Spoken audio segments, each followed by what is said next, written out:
Good evening, ladies and gentlemen. Let me see that my microphone is all set up right. Should be okay, should be good. Hello. Thank you so much for all the hosts. Thank you, Peter. Thank you, Mommy Bell. Thank you, Han, for the hosts during the intro. And lots of people following too. Hello, welcome everybody. Hello, thank you to Cool Bean. Oh, Bardos, Quality Tyler, IMS21, Tech Kid 6, Constrictor, Dark Tide, Octane Silva 121, Nico El Kiko, and it's Erland. Welcome everybody. Thank you so much for all the follows.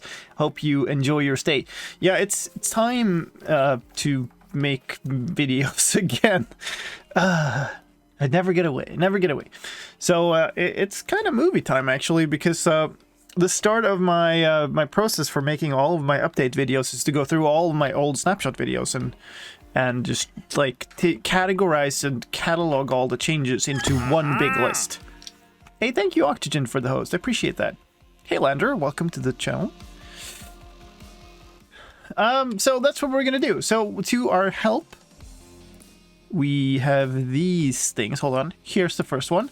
So this is from 22W11A. These are all my notes for all the things that changed in that snapshot. As you can see, there's a few. So what we're going to do now is we're going to take this new document. We should probably save it. I need this to be in the other place. Let's do this. 1.19 release. 1.19.txt. Maybe it's time to add video making to the schedule. What schedule? There's only chaos on the schedule. And I don't mean chaos mod. Does this mean 1.19 is getting close? I mean, you know, obviously I can't tell you anything other than anybody else sees, but if you look at the Reddit comments and whatever for the latest posts, and you can just look at the snapshot videos that I'm making, like there's not much new features getting added, right? There's mostly new bug fixes and some tweaks and stuff. So I want plenty of time to make this video because holy smokes, does it take time to make these videos. So we're starting the process even though all the stuff isn't in, and we expect to keep updating it. I'm at your streaming schedule. So video making doesn't get added to the schedule. Video making just breaks the schedule, right? That's how it works. It comes in and it eats the schedule, and it chews it up, and then maybe there's some leftovers left on the floor, and you go like, I'm sorry, teacher, the dog ate my homework, only that it's the video making that ate my streaming. Anyway. Where is my thing? Here's my thing. We're gonna look at the playlists. Hey, look, Minecraft, not Minecraft news. 1.19 update videos. That seems like a good thing. There's this cool YouTuber. He makes these videos, so let's just steal all his work. So 22 level 11.8. Stop. Told you need to give up sleeping. I tried that for a long time. It didn't work out for me. Okay. Did I turn things on here? I did. Good. I've been a good streamer. Unless you make the dog your homework. I'm not quite sure I follow, but that sounds very innovative, so I'm happy to go with that. We're gonna turn the music off for a little bit here. Hold on. Because we're gonna have music in the videos. Ladies and gentlemen, the first regular snapshot for Minecraft. Stop. Okay, so actually my stop music command started the YouTube video. That makes a lot of sense. So maybe we do something like this. We kind of split the screen. I'm gonna, for now, make this a little smaller. The text from this one. No, we could actually turn on... Oh, word rep is on. Cool. So, the idea here is all of these things should end up getting added to this document. Yay. With a timestamp and a reference to which video it came from. So that, and sort of some notes about, are these good, like, is this a good video clip to reuse for the main video, right? So has stuff changed since this was recorded? Is it good enough footage to be included in the video? All that kind of stuff. What is that? Steric or Sterits? Thank you for the follow. Welcome. So anyway, let's just start with this, and I'm gonna pause a bunch of times, and we're gonna like take. Ooh, did my stream drop? No, it's okay, I think. So we're gonna pause a bunch of time, take a bunch of this footage, these lines, and add like annotations to them. But anyway, past Lime, take it away. Ladies and gentlemen, the first regular snapshot for Minecraft 1.19, the Wild Update, is here. This is 22W11A, which adds frogs, tadpoles, frog lights, mud, mangrove wood, and much, much more. My name is slicedlime, and I am here, as always, to take you on a grand tour of all the changes in this snapshot. Wait, where's this going in, actually? It's going in on the Discord line. I need to turn off the noise cancellation, or this is gonna sound really weird for you.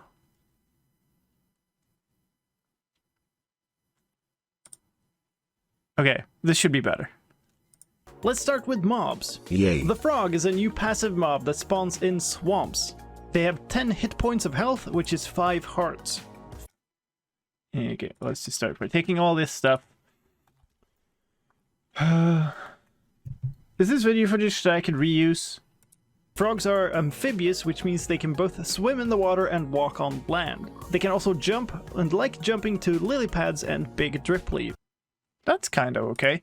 So base stuff here is 22W11A, video at kind of half a minute in. They can also croak, and they like to eat small slime mobs. If you manage to get one into the nether, or get a small magma cube to them in the over... This is not reusable. Okay, so probably what I should do is this. We shouldn't... Actually, I think we'll do this. Rocks. And we'll just take... tadpoles. Just make them their own sections kind of thing.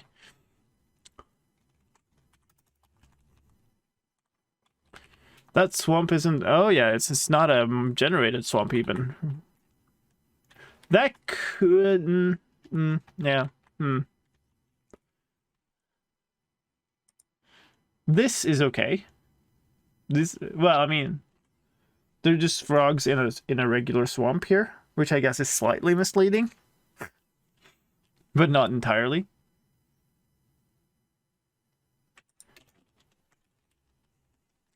The jumps and stuff was kind of nice. I like that. Swim, walk on land, croak, I don't know. I can imagine this video taking a long time to make. I can't remember how. I think the previous one was like a 40-hour thing or something. Amphibious, which means they can both swim in the water and walk on land. They can also jump, and like jumping to lily pads and big drip. Yeah, so that backdrop is kind of weird, given that it's one that we made, or we, I say, but it was really the Snapshot crew that made it, before the actual mangrove swamps had been added to the game. So this is like a built biome, it's not a generated biome. So we probably shouldn't include it, because it's gonna be weird. So where's the jump? Okay, so this jumping thing is kind of needs new footage. I usually say where it's from though. The 11A. Drip leaves. They can also croak, and they like to eat small slime mobs. If you manage to get one into the nether, or get a small magma cube to them in the overworld, then they'll eat that instead. It kinda looks like a slime, doesn't it? When a frog eats a slime ball will drop at its location. When it eats a magma cube, a new block called a frog light will drop instead. There are 3 variants of frogs, and each variant will drop a different type. I mean, this is okay, but it's also like... It does have the same backdrop problem, and honestly... setting this stuff up again wouldn't be too much work. So I think we'll aim to redo this. Of Froglight when it eats a magma cube. If you kill a frog, they drop nothing. You can make nearby frogs follow you by holding a slime ball. If you feed a frog a slime ball, they go into mating mode, and once mated, a frog spawn block will be laid on a nearby water block. From this, tadpoles will eventually spawn. The tadpole is another new passive mob with 6 hit points, that is 3 hearts of health. Tadpoles can swim in water but are not amphibious. If they end up on land, they'll flop around like fish do and eventually die. You can pick up a tadpole in a bucket. These kind of work, I think. So we didn't have any footage of them being killed, I think. We need new footage for them following and mating, really. But some of the tadpole stuff is pretty good. So, back up a little bit. Tadpole is another new passive mob with 6 hit points, that is 3 hearts of health. Tadpoles... This is like 125 in. I'm sorry about the sort of music turning on and off and stuff today. It's just how it's gonna be, I guess, because the music's in the video this time. Can swim in water but are not amphibious. If they end up on land, they'll flop around like fish do and eventually die. You can pick up a tadpole in a bucket and carry it around. If you kill one, it also drops nothing, just like the frog. After 20 minutes in the world, a tadpole will grow up into a frog. You can also speed this process up by feeding it slime balls, just like you can feed other babies in the game. I think that's okay. Grows up after 20 minutes. That's kind of 45 maybe. I think I remember Lime estimating something like an hour of work per minute of video during a previous stream. Yeah, that's for snapshot videos though, but given that, I think, yeah, it's probably actually more for an update video, right? How long was the 118 update video? Because that took like 40 hours. They added a sound effect, not sure it's important. Well, I tend to have the sounds as a separate section, so you can probably get away with not having the sound in the first section. Which biome the frog grows up in will determine the type of frog. You'll get a green frog in cold biomes, which means snowy plains, ice spikes, all mountain biomes, and in the end. You'll get a sandy frog in all warm biomes, that is deserts, all jungle... Wait, did I have footage for feeding slime?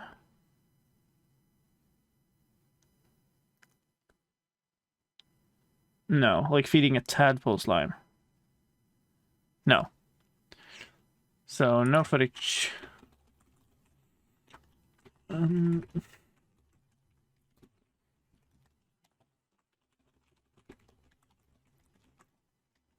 Tadpoles can be caught in a bucket. We had good footage of.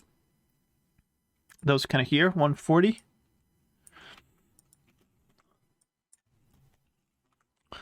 Drop nothing when killed. Do we have that? Badlands biomes and in the nether. In all other biomes you'll get an orange frog. Keep an eye on your tadpoles, because axolotls will now also hunt tadpoles. Before we move on to block news, a fix for a hostile mob behavior. Vexes would keep attacking a target. Did I not even mention this? It's hard to keep up. Trying to take notes at the same time. This is 2:15 maybe. That's pretty good footage still. Hey, Retro. But if you're already prepping the 119 update video, it means it's coming. I mean, you know it's coming. And think if you go back and take a look at when I started the 118 update video process, it was still a long time before the release, right? Because I don't want to, because the 117 update video and the 116 update video, I didn't start early enough, and that meant that I stressed like crazy just before the release, and it was not fun. So I'd rather have like a video that's like half finished and that I update a couple of times because new stuff gets added or something gets changed, than have an absolutely mad stress thing going on just before release. even after that target had died. That is fixed in this version. Let's move on to new blocks and items, but stay on the topic of frogs. What? This wasn't mentioned. Mojang showed the gameplay.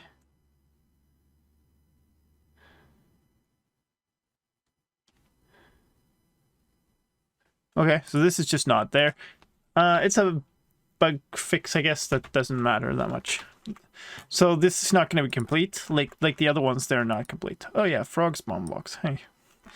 Oh my god, that's a lot of stuff. Oh, it's a lot of stuff. Okay. Alright.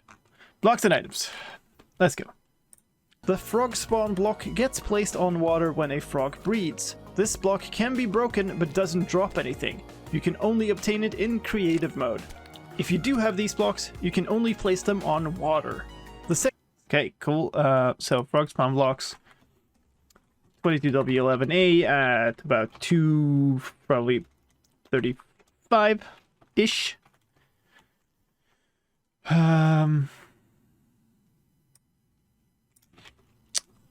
These again need new footage. How often do people mistake your videos to be official Mojang videos? I think I do a decent job at communicating that they're not, especially with the new like highlight at the front of the videos. People tend to mistake them being precise from being because I work at Mojang, which kind of means that they think that my earlier update videos before I started working at Mojang were wrong or something. I personally don't think I've changed anything about how I source the info, so well, I think people generally don't mistake them as much. Second new frog-related block is the frog lights. There are 3 versions: verdant from the green one, ochre from the copper one, and pearlescent from the sandy one. They are light sources that emit a light level of 15. Let's move on to a new type of wood. Mangrove wood has been added in this version, but mangrove trees will be added later, so they only exist as blocks at this point. You get all the normal variants that you have of all wood types, including logs, stripped logs, planks, buttons, doors, pressure plates, boats, and so on. There are also mangrove root blocks, and so these I know have changed. I don't know if it's significant enough. There's been some like graphic update fixes to them. I don't know. Hey, Mango Man. Welcome, welcome. I moved the video window down so it wouldn't be on top of the chat. Now it's slightly smaller. I don't know if that's a big deal. I think maybe we can reuse this. I mean, these trees don't look very similar to the actual mango trees, but I don't. How does this look? This looks okay, I think. You don't think about it much, and it's clearly a build rather than the trees that are in focus. Here, though, we'll do this. Twitch element A needs new footage. I think I might have new footage in other places, but yeah, you know. A random guy. I feel like this update is really underrated. I feel like people really hyped into some very small aspects of it, and now the house has no new mangrove wood. What? Wait, what? Where's the house? Show me the house. It was here somewhere. What the heck? There.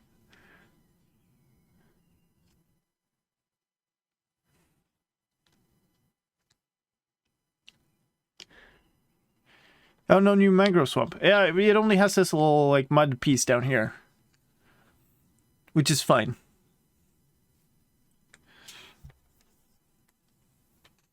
It's kind of a hint of a mangrove swamp, but not really. Mangrove boats, yeah. And the Yay. best part of this video is the googly eyes that Jock made. They're great. We haven't seen them yet, but they're great. I failed to capture good video of it, and I'm really annoyed at it. If I can get a replay mod to work and we have those, that it's gonna be hilarious. Anyway, New type of wood. Mangrove wood has been added in this version, but mangrove trees will be added later, so they only exist as blocks at this point. You get all the normal variants that you have of all wood types, including logs, stripped logs, planks, buttons, doors, pressure plates, boats, and so on. There are also mangrove root blocks and muddy mangrove root blocks. The roots are a see-through block just like leaves, but can be waterlogged. Water in mangrove roots currently doesn't spread outwards like with other waterlogged blocks. Mining. I don't think this is right. Like, is the water is higher, right? And in the final version, right? It's like any other waterlogged block, right? Because the water should be like up here somewhere. I'm pretty sure that's the case. Like here, you can see like there's 1 pixel above or something. This makes no sense. Roots is best done with an axe. If you move a roots block with a piston, it will not break like leaves, but if it is waterlogged, that water will vanish. I have no idea if that's still true.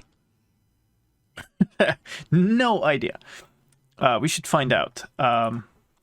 So probably.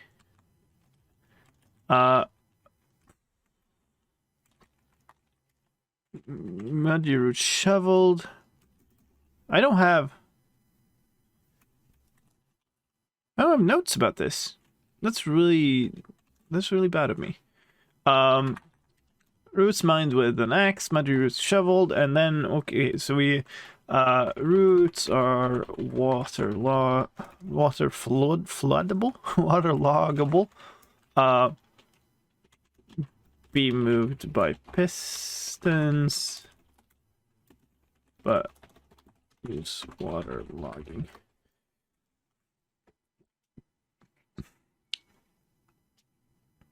Crimson wood is pretty different if you put them side by side in game. I can see how you'd mistake them though. And this property too, right? That still exists, right? I'm pretty sure that still exists. Can carry redstone signals. You can also power them with redstone. The muddy roots are an opaque block and cannot be waterlogged. Mining muddy roots is best done with a shovel. Mangrove leaves have also been added, a new type of leaves which get tinted depending on which biome they are in, just like oak leaves, for instance. If you Is that true? I think that's still true. Why do I not have like a good like that? I have no note about that either. Mangrove leaves get tinted by biome. bone meal a mangrove leaf block that has the bottom side exposed, another new block called a propagule. Bone mealing, mangrove leaves, cause yeah, okay. We don't need this because that's part of world gem, or I guess part of the tree. Propagules. Okay, cool. Will form underneath the leaves. These propagules are like. That's kind of nice.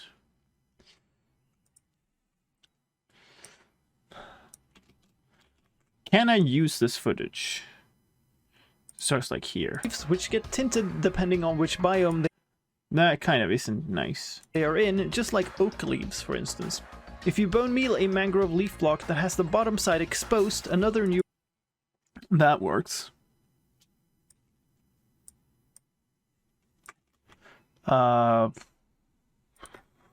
This at 4 minutes.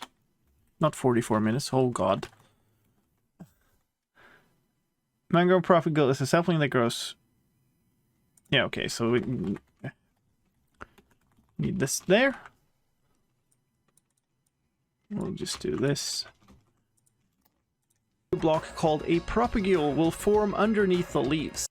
This also still works, I would say.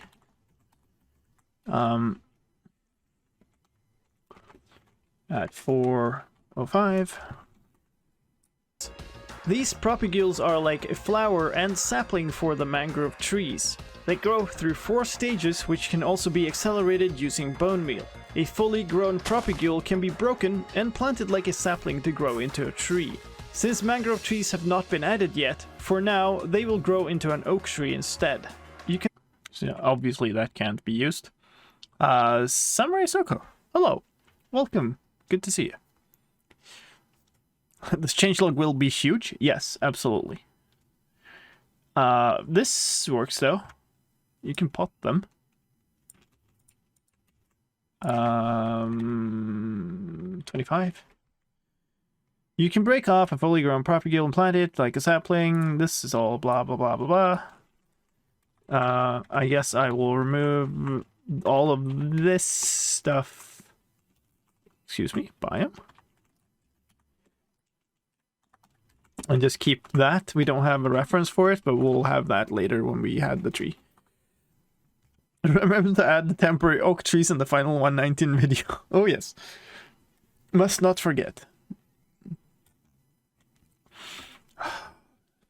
can also Actually, this is what's so annoying. This stuff like about stuff like 117 was the same, right? People went, oh, this is like, because of the split between part 1 and part 2 of Caves and Cliffs, people went like, there's nothing fun in this. This is such a tiny update. What? Yeah, meh, you know. And then I made an update video about it, and it's like, this changelog is enormous. There's like hundreds of added blocks. Like, it contains so much stuff. How was my birthday? It was great. I had very much cake. plant a propagule into a flower pot. Another new block family is the mud blocks. Mud will eventually generate in mangrove biomes, but for now you can find them in the creative inventory. Or create one by using a water bottle on dirt, coarse dirt, or rooted dirt, a process which can also be automated using a dispenser. So that's like 440, 435 maybe? When you walk on mud, you will sink in just like with soul sand, but it doesn't slow you down like soul sand does. So that's 445. Here. You can also craft mud into packed mud by combining it with wheat. Packed mud in turn can be crafted 2x2 into mud bricks, which is a building material that has stairs, walls and slabs, which you can either craft using a crafting table or cut using a stone cutter. Mud is dug using a shovel, while packed mud and mud bricks are mined using a... Okay, so that started like at 5 minutes in, I would say. Packed mud, maybe it's 4:55 rather. It was my birthday, yes. Thank you.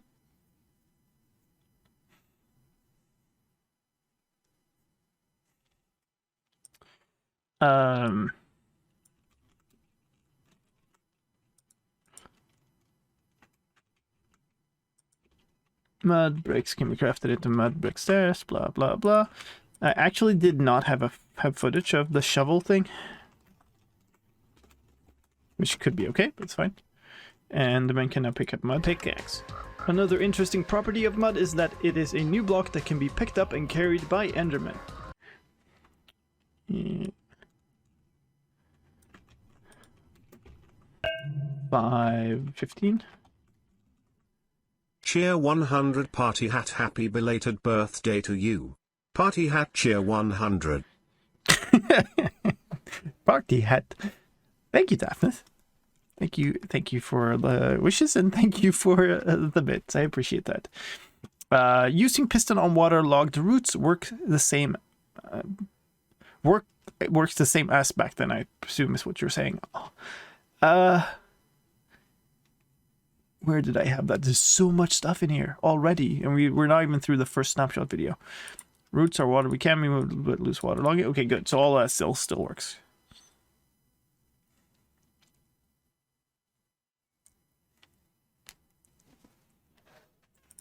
We have plenty of news to talk about still, but before I get into the final added family of blocks, There let me they take are. a moment to ask you to clean some mud off the like button for the video. That helps the YouTube algorithm realize how awesome this video is and that it should be shown to lots of other viewers, so I'd really appreciate it. Thank you. Our final new family of added blocks are the skulk block. They're great. I love them. Oh, I wish I'd taken more footage of it with like slower movements. Okay, where were we? We were down here. Skulk added. Okay, maybe I should just for now do like this. This is mud stuff. This is root stuff. Frog spawn blocks, frog light blocks, mangrove wood blocks. I don't know why I did it like this. Whoop. Okay. In addition to the skulk sensor, which is now available from the creative inventory, 4 other skulk blocks have been added, which you might recognize if you've previously seen or played the experimental Deep Dark Snapshot. All of these blocks are most efficiently mined with a hoe, and the only way to get the actual block is to use Silk Touch. Yeah, they're like perfect cannon hatches, right? You have to include the googly eyes in the final videos. Yeah, it's in some form, absolutely. So add skulk block. That's kind of all of these. This generation is no longer correct. Like, and I don't know how. When wool blocks are placed on a skulk block, it will let nearby skulk sensors know, preventing that vibration from being occluded. Yeah, that's still the thing. That's a really awkward thing, though. It's like backwards functionality. Mining any skulk block without Silk Touch drops experience orbs worth 1.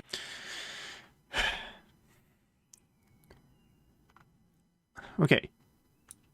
Here are the things that I had at the start of the skulk stuff.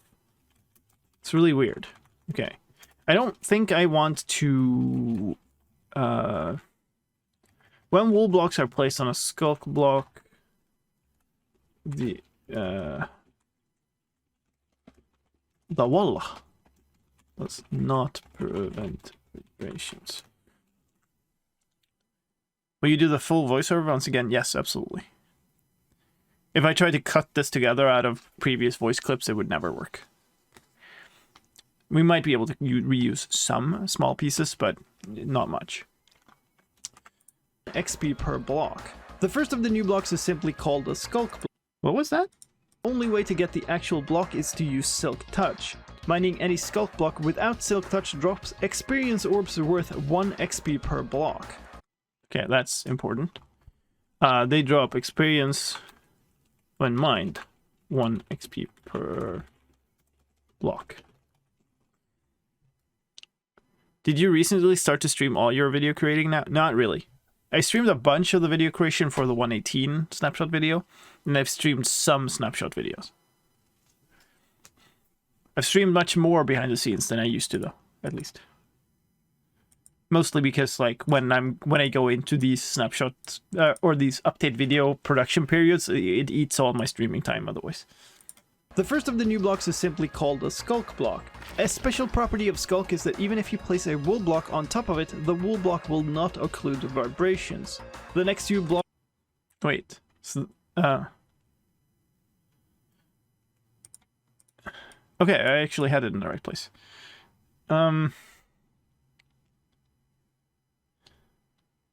Do you think you will stream making the 119 update videos? That's what I'm doing right now. We'll see how much of it I stream. The previous one, I streamed about half of it on Twitch, and the rest of it to my supporters only on Discord. So I might do the same this time. I haven't made up my mind yet.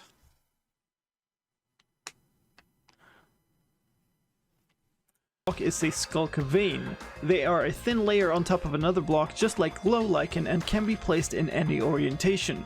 You'll find these on the edges of skulk patches and they can also be waterlogged. Moving on to the skulk catalyst block. This block emits soul particles and has a special interaction with mobs. Any mob that dies on the ground within 8 blocks of a catalyst will not drop any experience, regardless of whether they were killed by a player or not. Instead, a bubbling charge will spawn where the mob died. The strength of this charge will depend on the amount of XP the mob would have dropped if killed by a player. The charge will randomly move from skulk block to skulk block. Multiple charges might end up on the same block, in which case they merge up to a power of... There are no shriekers being generated here, and I think shriekers generate again, right? They removed it for a while, and now they're generated again, so we were gonna have to remake this footage. Skulk vein block could, yeah, could maybe reuse, could maybe remake. Don't know.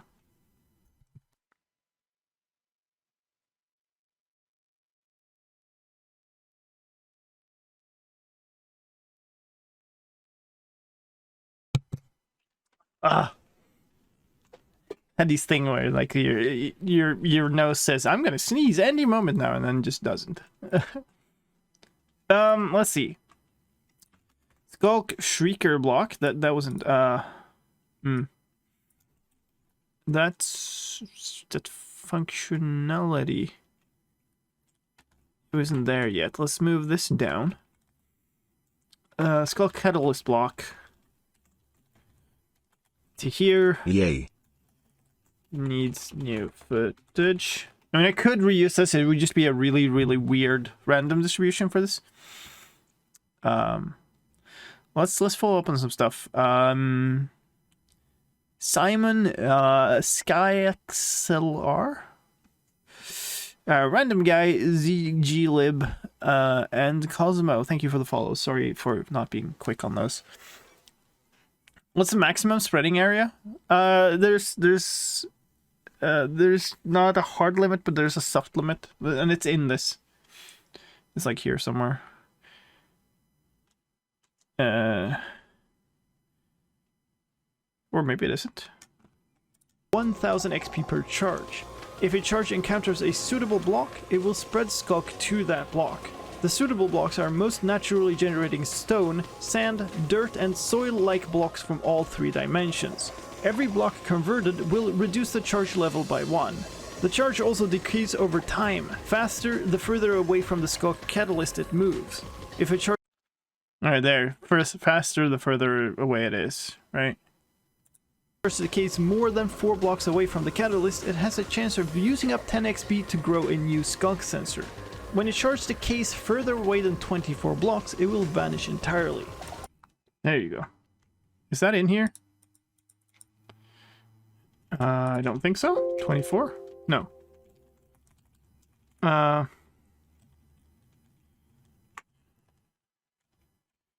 I think I updated this about...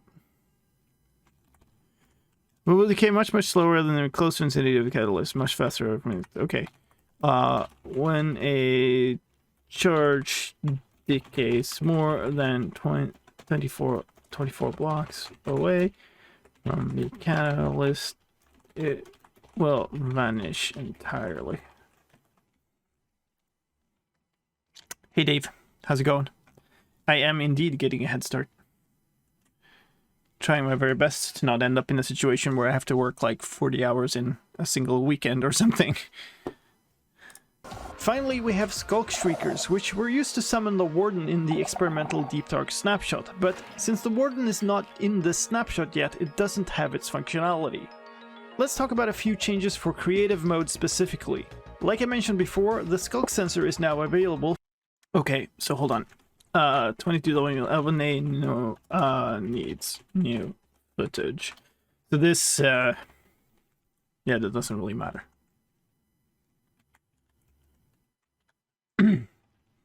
Your comment section of update videos was a breath of fresh air when it comes to 1.19 comment sections. I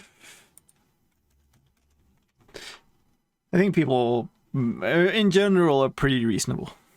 And also, I moderate my comment section, so if people are like abusive towards others, then they get shadow banned immediately From the creative inventory. And mind, not because they are like, oh, I think this update is lackluster or whatever.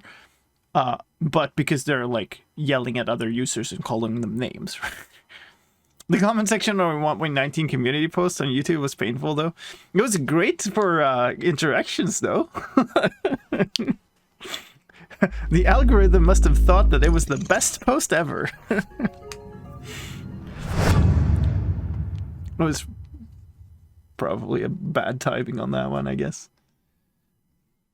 Like, some people are still excited for an update. Oh, I was waiting for a message on that one. Thank you, Zerk, for 22 months. Holy smokes. So I'm the real winner? Yeah. I mean, it was all calculated YouTube algorithm knowledge. There are also new spawn eggs for the frogs and the tadpoles, and one good thing to know is that the frog spawned when using the spawn egg is the same variant as you'd get if a frog grew up from a tadpole in that biome. Let's also talk about world. I don't think those things matter in the grand scheme of things. You just assume that there will be a new spawn egg for a new mob that gets added, right? So I'm not gonna have that as its own section in the final video, because it just seems like, yeah. The Reddit comment section was pain. I agree with that. Yeah. Like, there was nothing constructive in there. It was all just, like, I don't know. 100% negativity. Generation. The Deep Dark biome has been added, but in comparison to the Deep Dark experimental snapshot, the ancient cities do not yet generate. In the Deep Dark, you'll find patches of sculpt blocks covering the floor, and no mobs can spawn here. Was that still... I think that might still, like, this was an up-to-date Deep Dark? Maybe? I think maybe we should note down that. Okay, so... world generation... Oh yeah, update suppression. I should probably mention that. Oh boy. Deep Dark biome. No mobs, that's fine. Oh, come on. 22W11A at about 8 minutes in.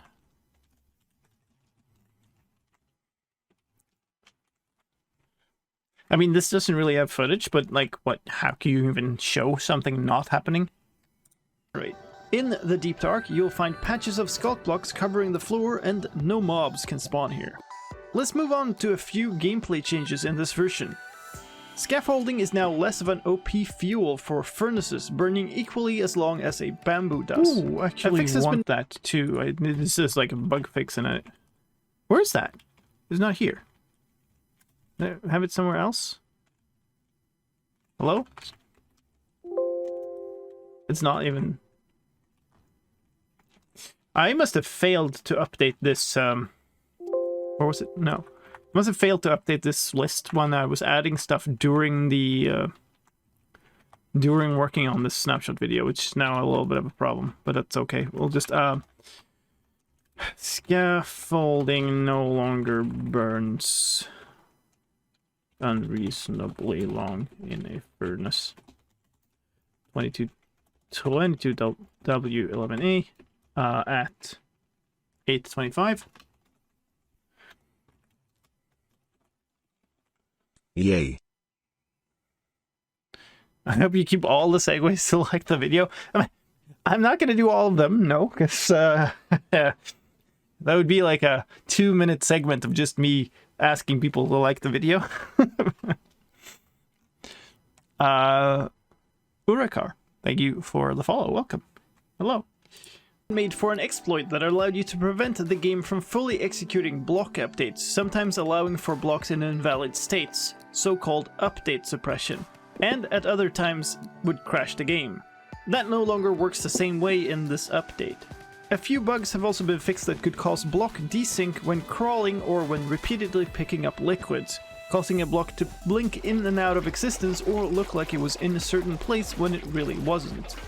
A single change to an advancement in this version. The adventuring time advancement now requires visiting the Deep Dark. That we should still have. I presume that it also now requires the Yay. the mangrove swamps, but at least 22W11A, no footage. We'll have all the events missing here. It's 19 times too much. How many snapshots are there this far? It's not 19. It's a Kiwi Boy. Thank you for the follow. Let's talk about visual changes in this version. The third stage of cocoa beans now has the correct pixel size. Okay, alright, okay, so we're making, oops, a new tab, apparently, not on purpose, though. We should make a new document here, though, which is, like, pixel fixes. I did this for the last one, too. It is a way to get all the, like, garbage. Here's a pixel that moved the stuff out of the main video. So we'll do that now, too. That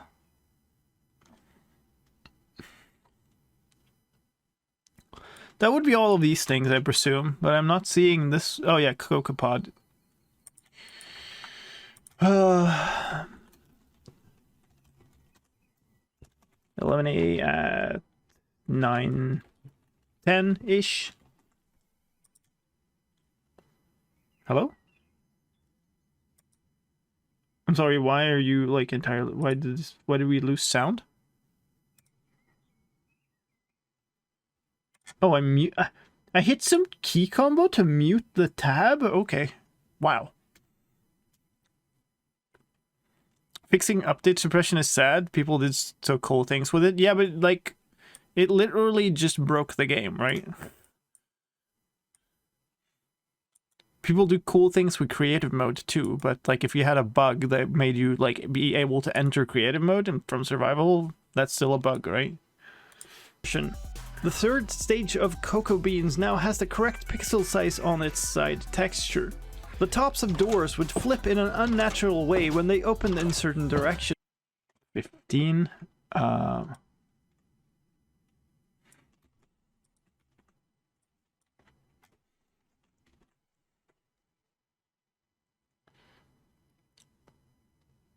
What about this change? This seems a little more significant than this little pixel move. It's only significant because people meme about it.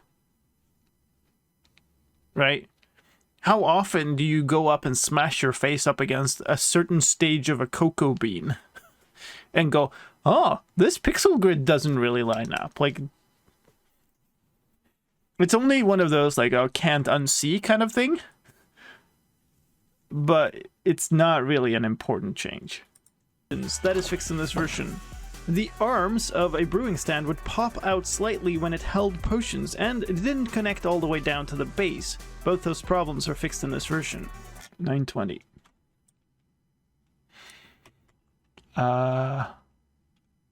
Brewing stand. There was another one, right? Brewing stand arms that connect to the bases. Here, this. 20. Put those next to each other.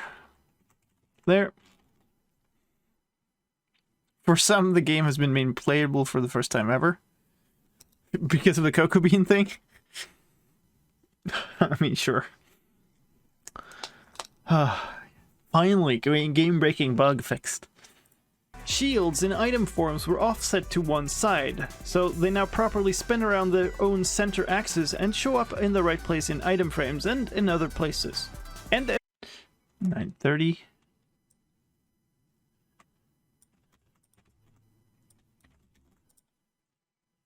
a few small fixes to textures. The transition between endstone and the... Oh, this thing. I love it. People are like, it's the same texture on the left and right side. And it's like, it's not. It's not. This little thing doesn't exist here. Like, but people are like, people who are in the comments field of this video were like 100% certain that these two sides were the same video, or that I flipped them, or that I did something wrong here. And they are like, that you just would not hear that these are not the same things. But like this pattern here, that doesn't exist here. Like, 940.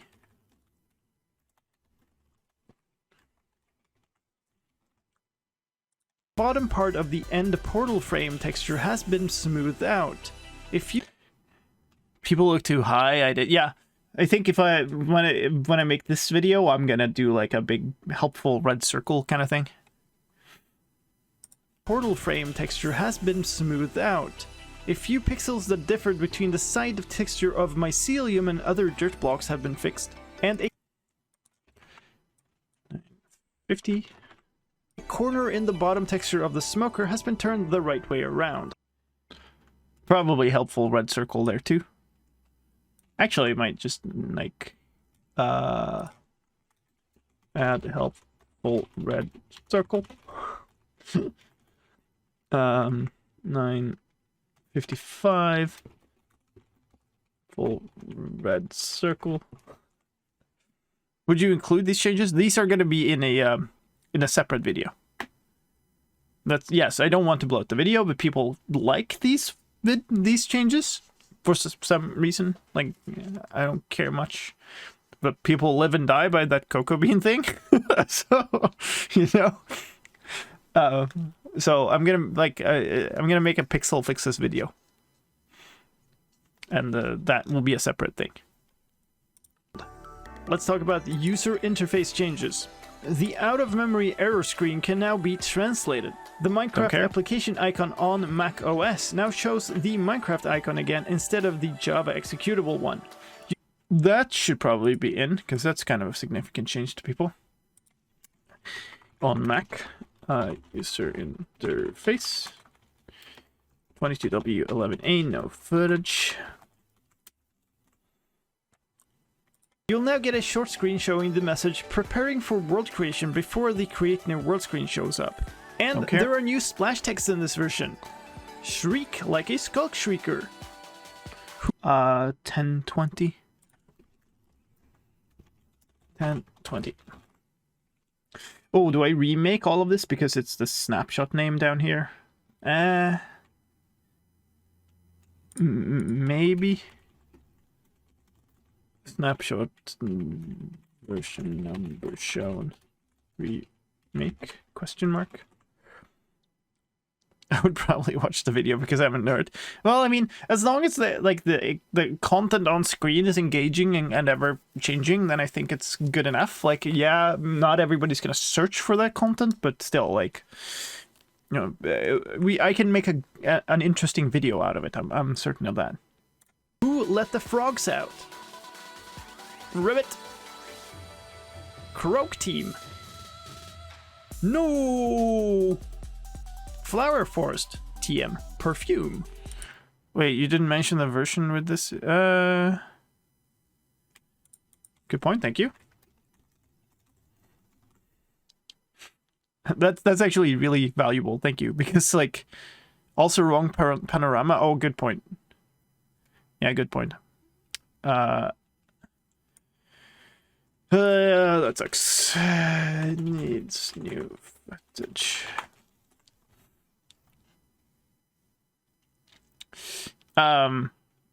Anyway, that's like, if I could have used that, it's going to be really annoying if I didn't write this down. And I make that mistake sometimes, and then it's like really annoying to try to find the right thing. And Hat Fridays. Finally, an accessibility fix. The word recipe was misspelled in the narration line for recipes. It now reads correctly. Crafting. Screen recipe for lime terracotta. Recipe for lime terracotta. Left. Do people actually care about splash text? They kind of sort of do. And it's one of those things that the other change videos don't bring up. Recipe, yep. I don't think I care to include this one though. It's too small. Click to activate. Let's move on to sound news. A new option has been added to the sound option screen controlling 3D directional audio simulation. The options are the classic stereo mode, which is the default. That's how Minecraft used to. 1105.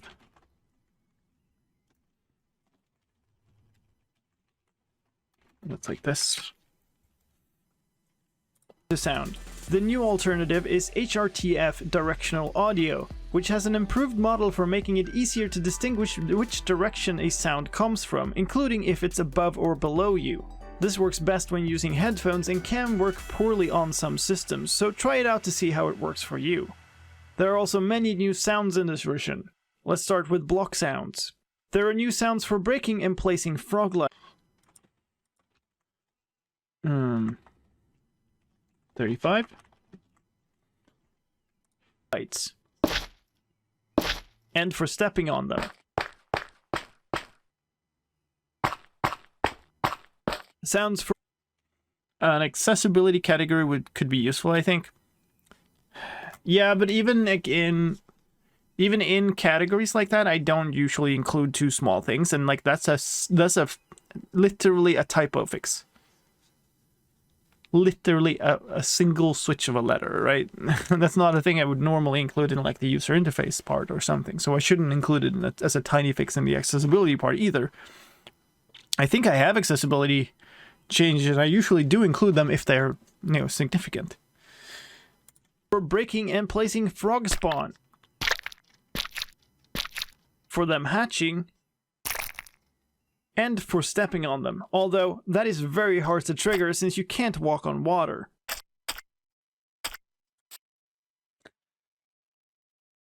Do you record the video with HRTF? I think I have it on. I'm not 100% sure. This is like 45-ish? 50 maybe? Probably 45. Whatever. Mangrove roots have breaking and placing sounds. This is 12 of 5.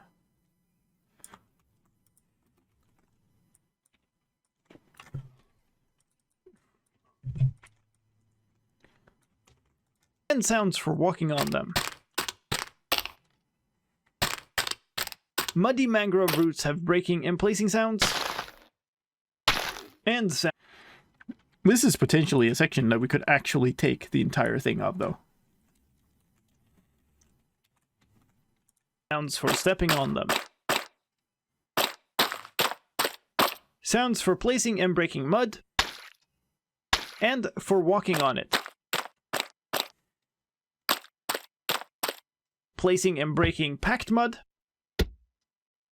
And walking on it. For placing and breaking mud bricks. And walking. Okay, I don't know what this was. I'm just gonna make some assumptions here because it doesn't really matter.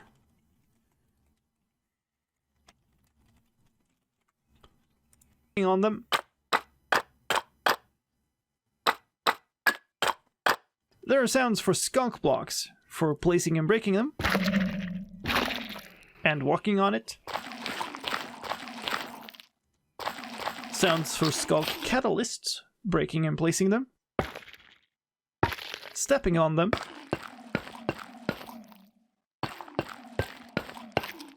A skulk charge moving. And skulk spreading. There are sounds for placing and breaking shriek. Where's skulk?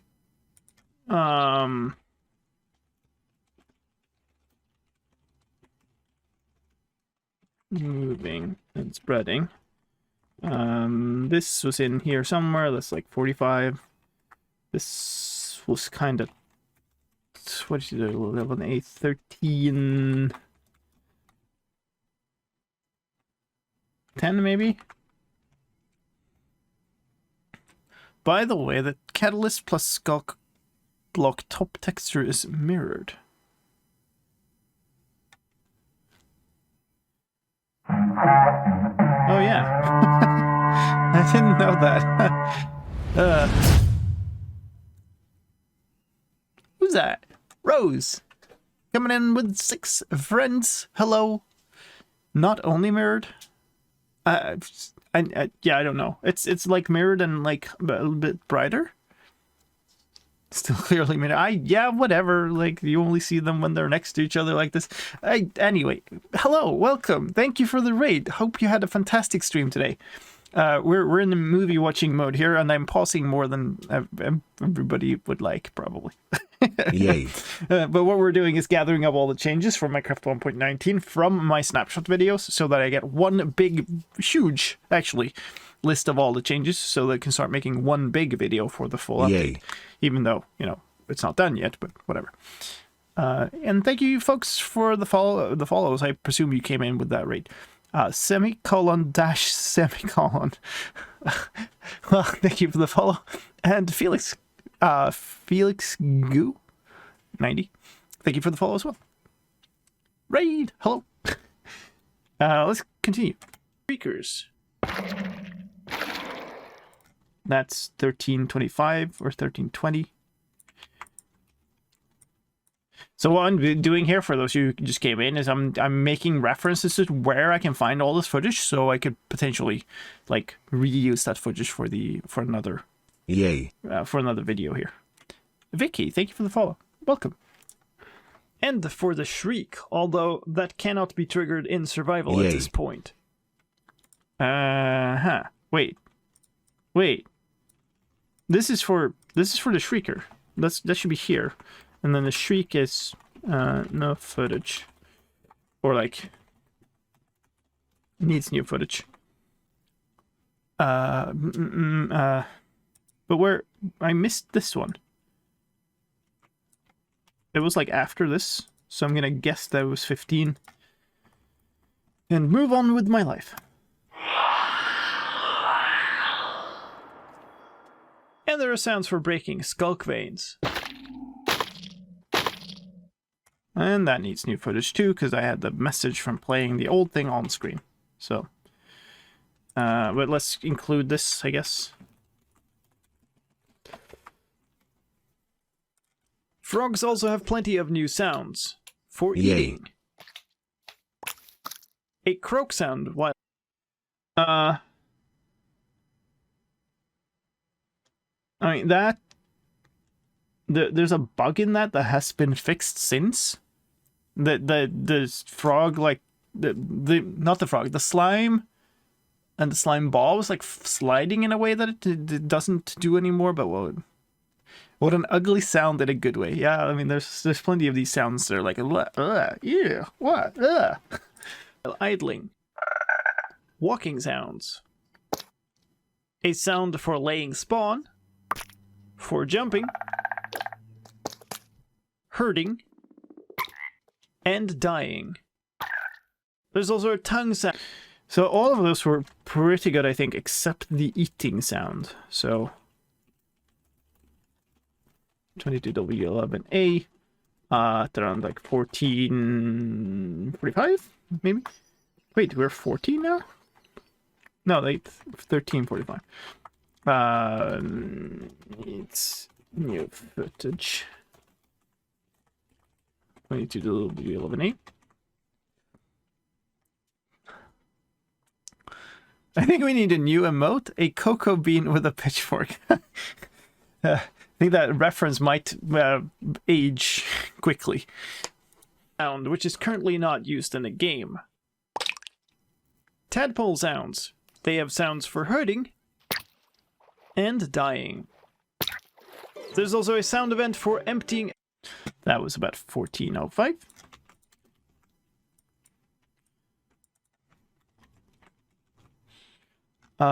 This doesn't matter, so we'll ignore it. Cocoa Riot.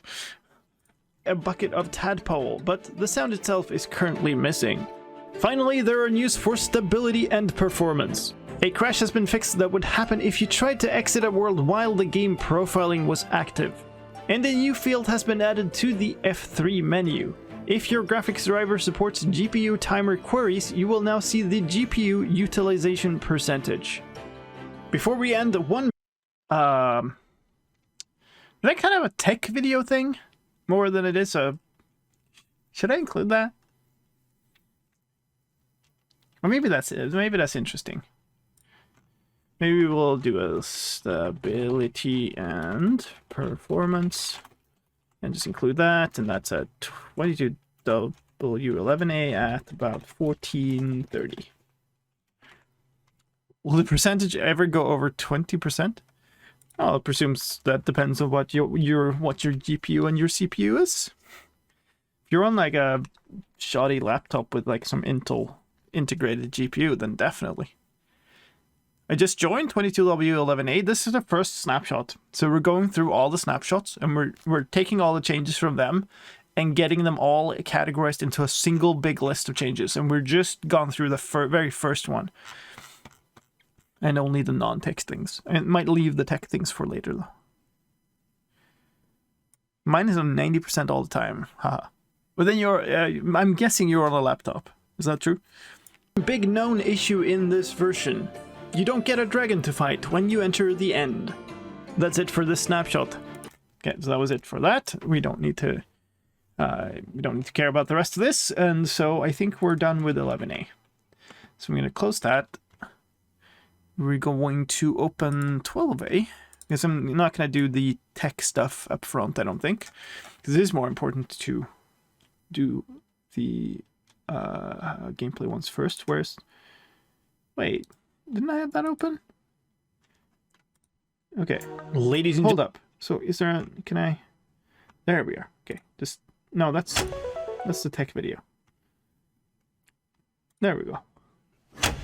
Ladies and gentlemen, the second... Oh, that was annoying. Oh my god, that was annoying. Oh, okay.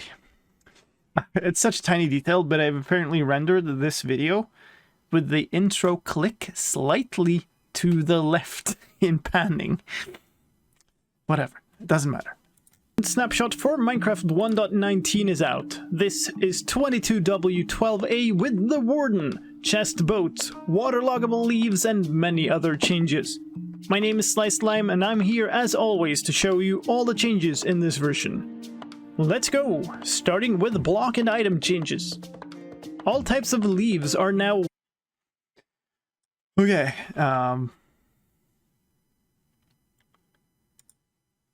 that would be blocks and items up here too. This is... Where do I mention that? Like, in conjunction with the mangrove leaves, I guess. 22W12A at 25 seconds in. Yeah, leaves can be waterlogged. They're kind of weird, but they can be waterlogged. Well, good thing you're here, Lovo. So you can now drown in leaves. Oh boy. Waterloggable.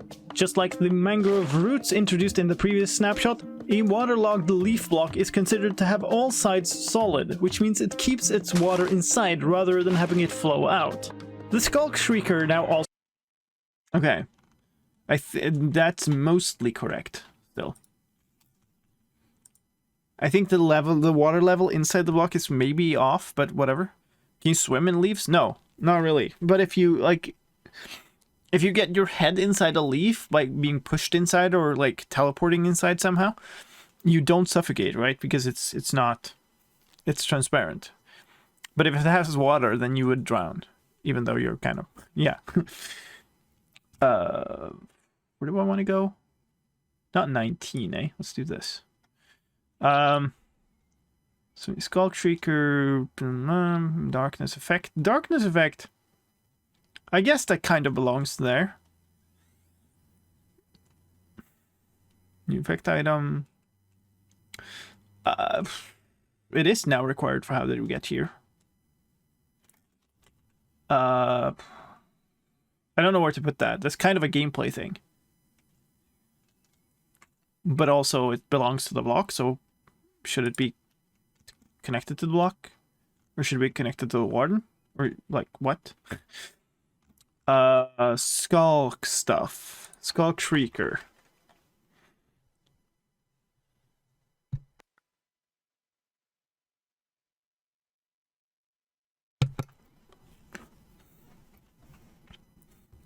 Drowning in leaves almost needs his own custom death message. Oh boy. Isn't Darkness Effect from the Warden? It's from both. It's from both the Shrieker and the Warden. I think it's stronger from the Warden, but it is from the Shrieker. You can see the world like pulse. Skulk Shriekers can be found generating in the deep dark. That's true. Can be waterlogged. Yeah, well, whatever. Let's see.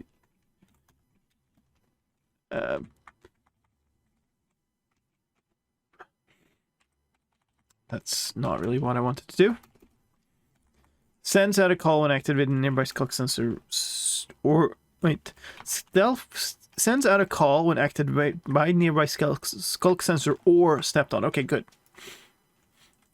Okay, that actually did make sense. Didn't think it did, but it does. So that's at 35 seconds in. Several subsequent call will summon a Warden nearby. I guess it's kind of here too.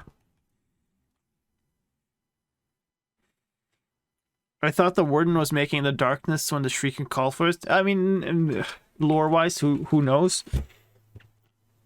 In strictly technical in-game terms, the Warden doesn't exist until you see it start like climbing out of the ground, right?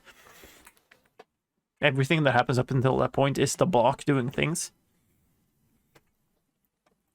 And really the sort of Warden approaches, Warden draws near stuff is just a sound effect played by the Shrieker and the darkness effect being applied.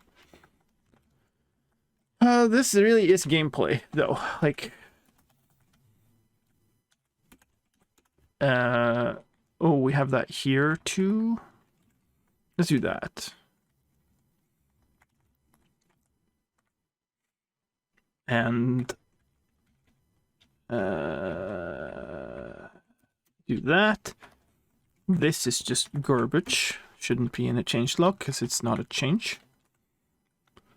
You need to warden Skulk Shrieker, which will afflict you with it when nearby. Pulse in the fog makes sky dark. Imperiodic pulses will lower the overall brightness of the world. New effect icon. Sure. That's actually the change of darkness.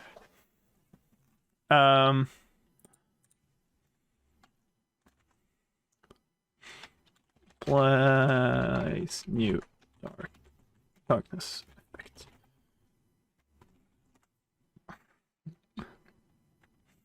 Okay. Also has functionality. If you've seen the experimental deep dark snapshot, you might recognize this. A skulk sensor near a Shrieker picking up vibrations will cause it to activate, and walking on top of it also will. When activated, it will send out a shriek, causing the Warden to approach. The Warden has 3 stages of approaching before being summoned.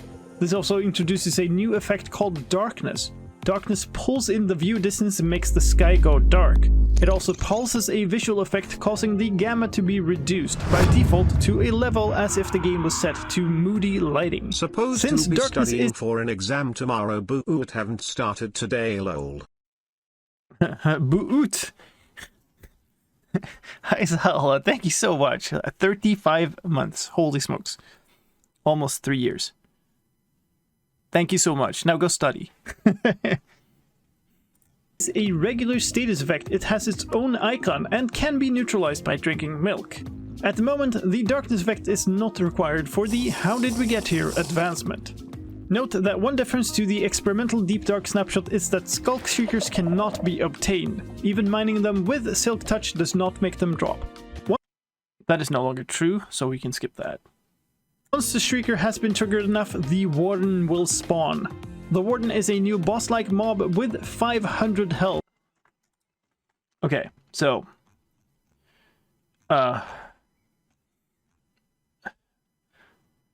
this is really backwards. If I put this first, no, I'm gonna have to switch around the entire thing. So we're gonna do this.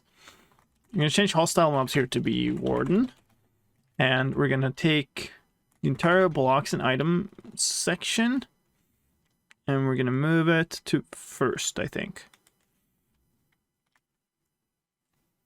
Does that make sense? I think it does.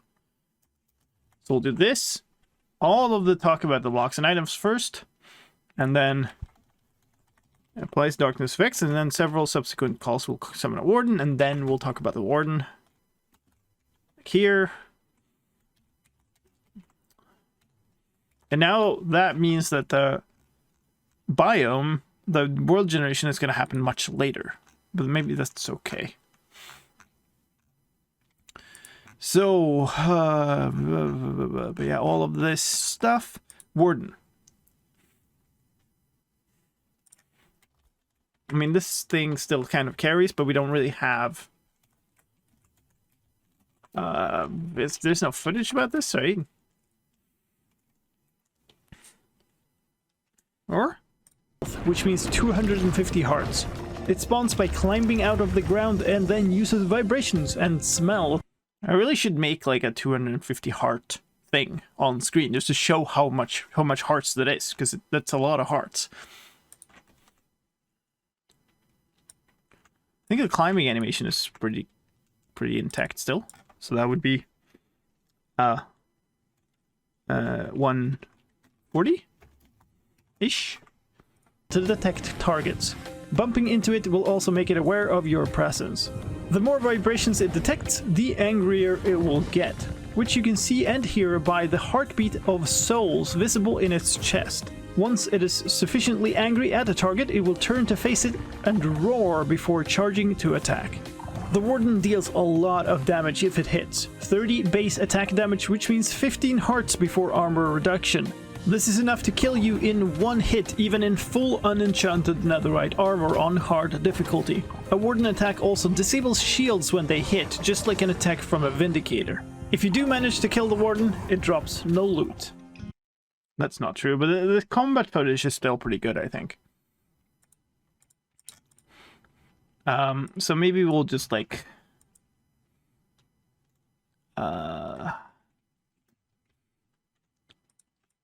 I think I might just put like the same thing on all these. Notice you, the more vibrations it detects, the anger it will get. Blah blah blah. Yeah, roar and charge. This I don't quite know, maybe. We haven't talked about it yet. Or this, okay, good. Player deaths can cause skulk spread too. Ooh, did it do that here? I think that changed later. Or? I mean, it makes sense.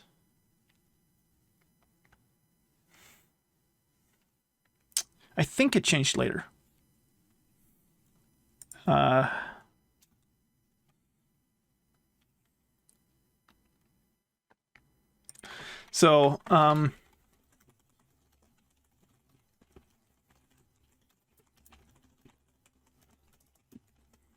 Might need to re-record that if it changed. To get rid of the Warden, you can also sneak away. If it hasn't discovered any new vibrations for 60 seconds, it will dig back underground and despawn. Cool. So that we do have.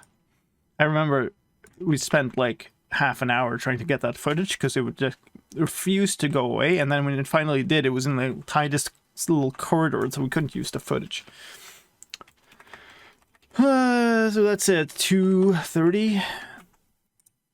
To avoid the Warden, you can also throw projectiles to distract it, but throwing too many, that is, more than 2 projectiles per 5 seconds, will make it instead discover the source.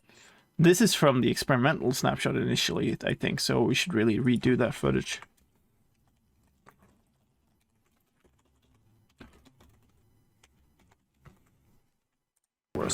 If you've played or watched the experimental Deep Dark snapshots, there are also some changes to the Warden from there. The Warden now has a longer reach upwards and can hit you even on a 4 blocks tall pillar. It is now immune to lava and can float up lava columns very fast. They can also swim in lava but not as fast and won't enter lava in pursuit of a target. They can also now swim in water and at great speed while angry. However, they cannot dive and will also not dig back into the ground and despawn as long as they're in water. When a Warden is name tagged, it will also not despawn in the snapshot. Finally, the Warden is no longer classified as undead. This means the smite doesn't deal extra damage to it, harming potions don't heal it, and the wither will fight it. Of course, together with the warden, there's a new spawn egg, a blue one. Okay, so hold on.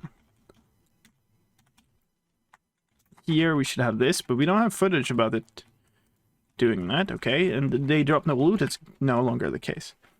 So there will be a bunch of updates that we need to add on to this later, but that's cool. It does have a detection cooldown, so 2 projectiles within 2 seconds won't trigger it. Huh.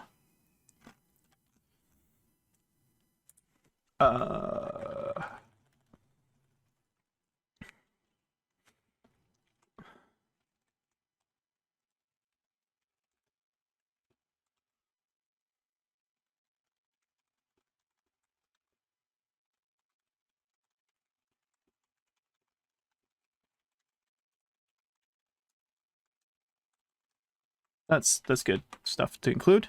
There's plenty more to show about this snapshot, but let me first take a moment real quick to ask you to send... This stuff is where it, like, we were trying to capture it going away, and it just went into this corridor to do it. Troll. some vibrations to the like button on the video. That makes YouTube suggest it to more viewers, so I'd really appreciate your help. Thank you. Let's talk about another added thing, the chest boat. Alright, where do we put this? Probably after tadpoles?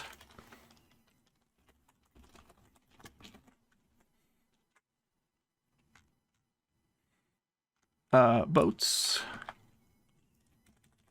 Probably take all of this. I don't think chest boats changed too much after this, so 12A and 350. So probably this is like mostly reusable. They are available for each type of wood and crafted by simply combining a boat with a chest. The chest boat has space for one passenger, since the chest takes up the second seat. To access the chest inventory, use the same controls as for a donkey, the inventory key while riding the boat, or shift right-clicking it while not. If you break the boat, it drops as one item as opposed... That's like 4, 5.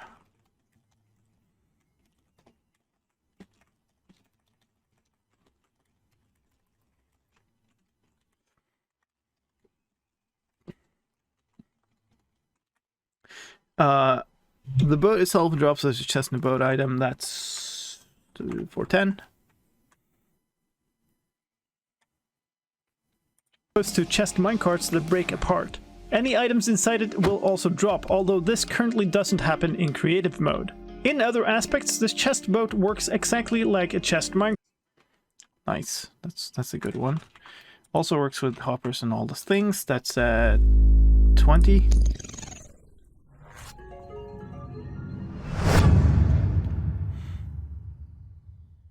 Extra special pause reminder while I'm not even watching the stream.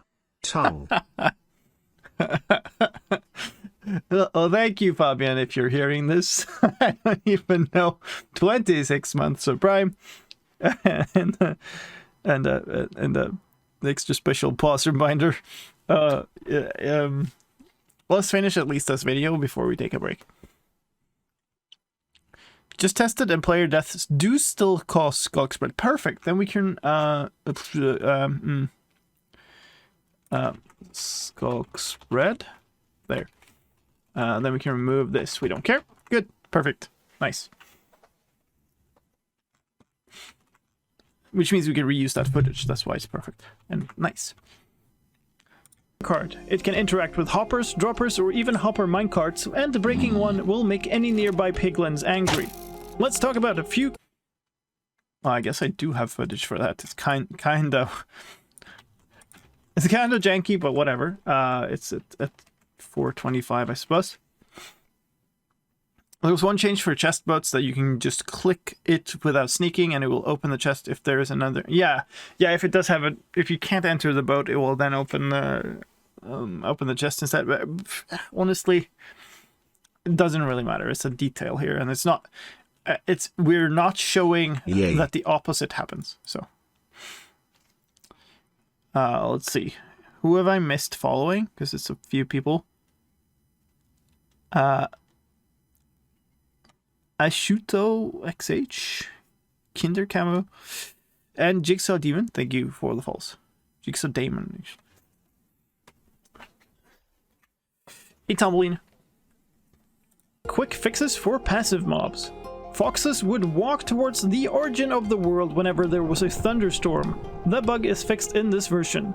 And bees would try to pollinate a waterlogged propagule, but take damage from the water. That is also fixed. Is this a significant enough change? I mean, that would happen to all the foxes. I guess that's relevant. So probably add a, like an...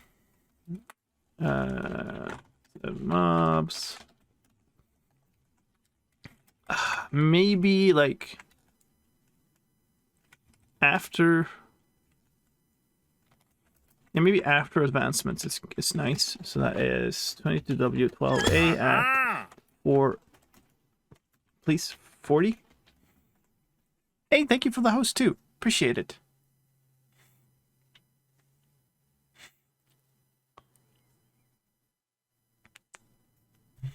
It can keep going for a long time if you had a lot of XP. Really? I mean, it should max out at 5 levels, like the XP you would drop, right? Hey, no penalty for being late. People have lives. That's okay. Enchanting. Oh yeah, Swift Sneak. Before or after advancements? Maybe before. It's a little. Yeah, I think it's good. In enchanting news, there is a new enchantment for leg armor called Swift Sneak, which comes in levels 1 to 3. The effect of Swift 450. I think basically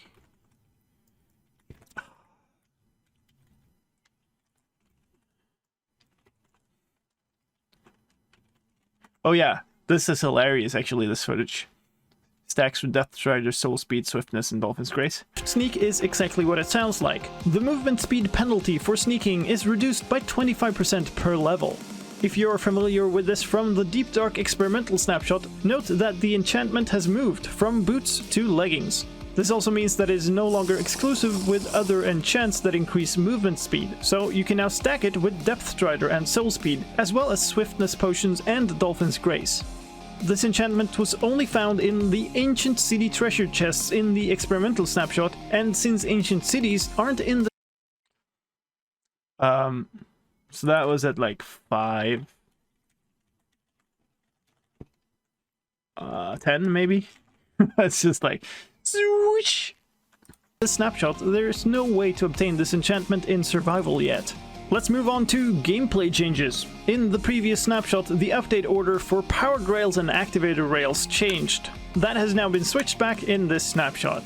A number of fixes have also been made to the gameplay of the new blocks from the previous snapshot. Mangrove propagules would float in the air sometimes if grown from decaying leaves. Okay, all of these are changes for newly added things, so they're not going to be included in the whole thing. So we're just going to skip the rest of this section.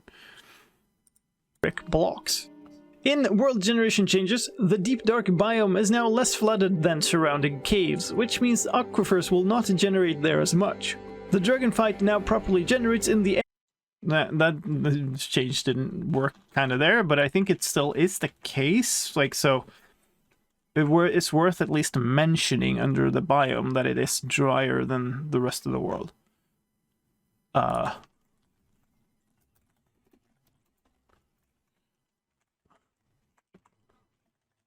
Is less flooded than surrounding areas. 12.8, no footage. Hey, Bisa. I'm most of the way through my snapshot video for 22W12A, so we've done basically the first 2 snapshots here. Trying to gather up all the changes into a single cohesive list. And in New Worlds, and End Cities now plays on the... That's a good one. No.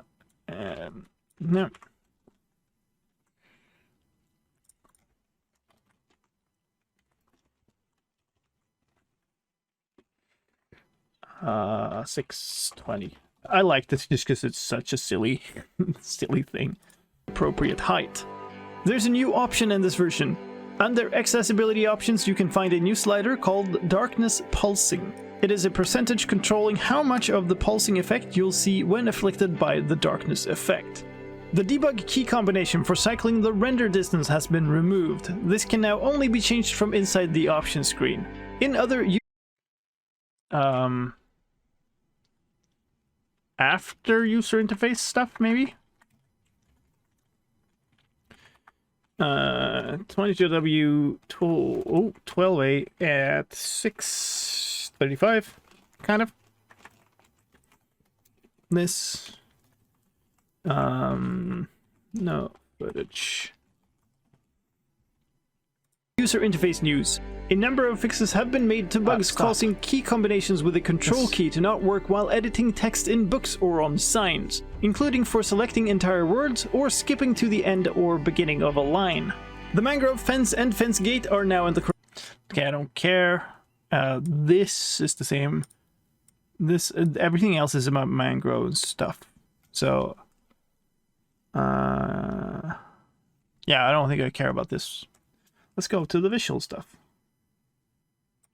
Green. Some visual fixes in this version. Soul sand blocks, mud, and fence gates between walls are now properly affected by ambient occlusion. Okay, we're probably gonna just put these in the pixels video.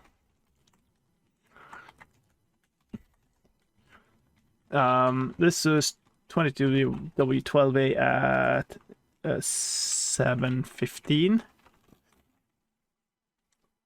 The map colors for mangrove logs, slabs, and trapdoors, as well as mud brick blocks, stairs, and walls have been fixed. Those are all new things, so they don't matter. And boats in item form. What about the fence gate thing, though? Green. Some visual fixes in this version. Soul sand blocks, mud, and fence gates between walls are now properly affected by ambient occlusion. The map colors for mangrove logs, slabs, and trapdoors, as well as mud brick blocks, stairs, and walls have been fixed. And boats in item form now have oars matching the color of the wood the boat is made of. Okay, so that's here. And it's 7:30. For sound news, the sound of mud brick slabs have been fixed to not use the stone sound.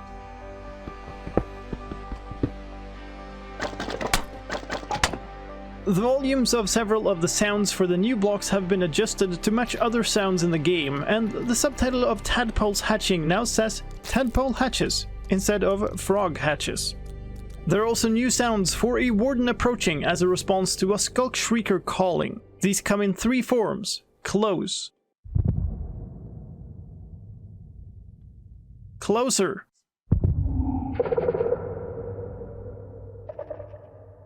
and closest. That's the wrong sound, though. Like, that was fixed later, but otherwise this... we're missing the shrieker sound. Like, just the shriek part of it. Which is skulk, shrieker, shriek... no footage? Question mark? And then, oh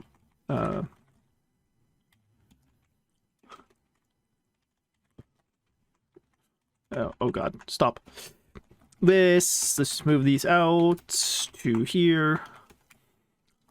Actually, it makes more sense to have the warden sounds directly after the skulk sounds and then do the frog stuff later.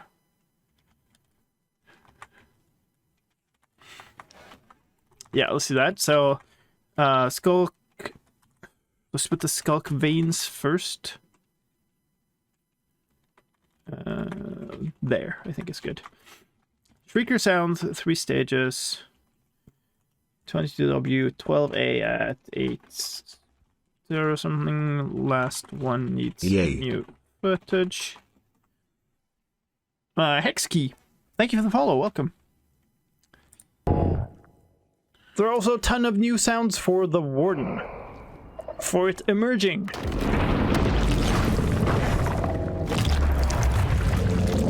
Sniffing for enemies. Its heartbeat. Wardens walking. Idle sounds. That's stupid. Where's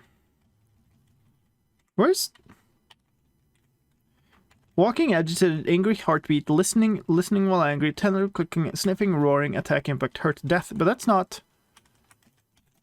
Okay, we're missing a bunch. Emerging. Let's do this. 22W, 12A at about 8:20-ish. Some need new footage. Hey, Red Wolf. Welcome, welcome. Taking notice of vibrations.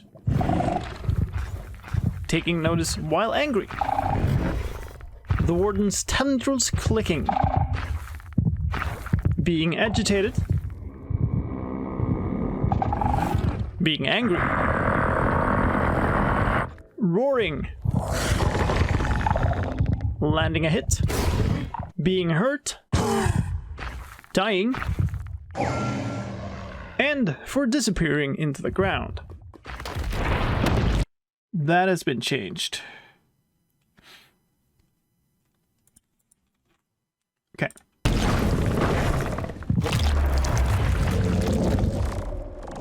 There's now also a sound for parrots imitating wardens. Oh. 9:20.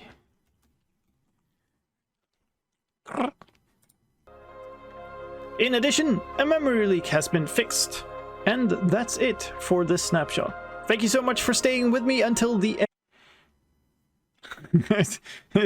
Sounds more like a little alarm clock or something. So that's all for 12A. End of the video. I appreciate it. Yeah, so do I. So do I, Past Limer.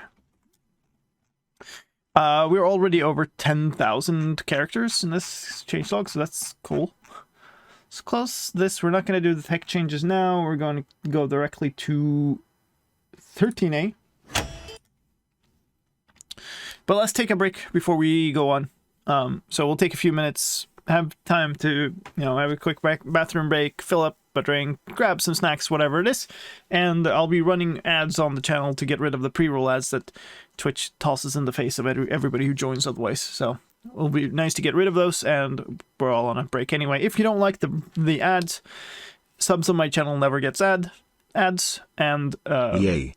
Twitch Turbo folks also never have ads. So those are some options. Are there still ads on your streams? Yeah, there are. Depends on when you join. Like, I think you joined. Oops, sorry about that. There's cat hair floating on my microphone.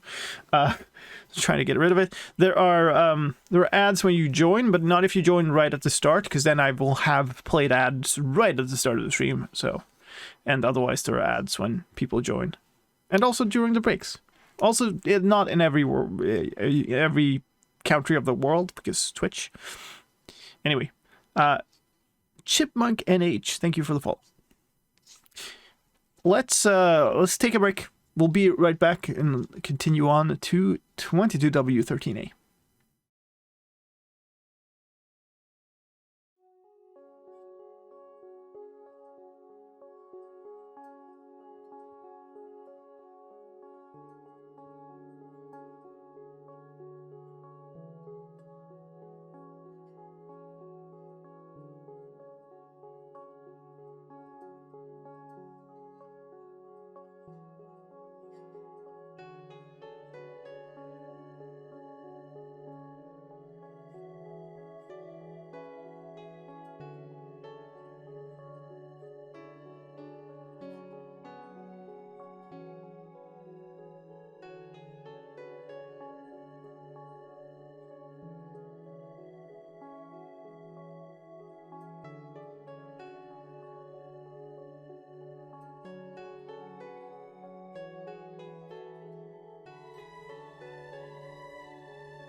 Nice one, Ralph.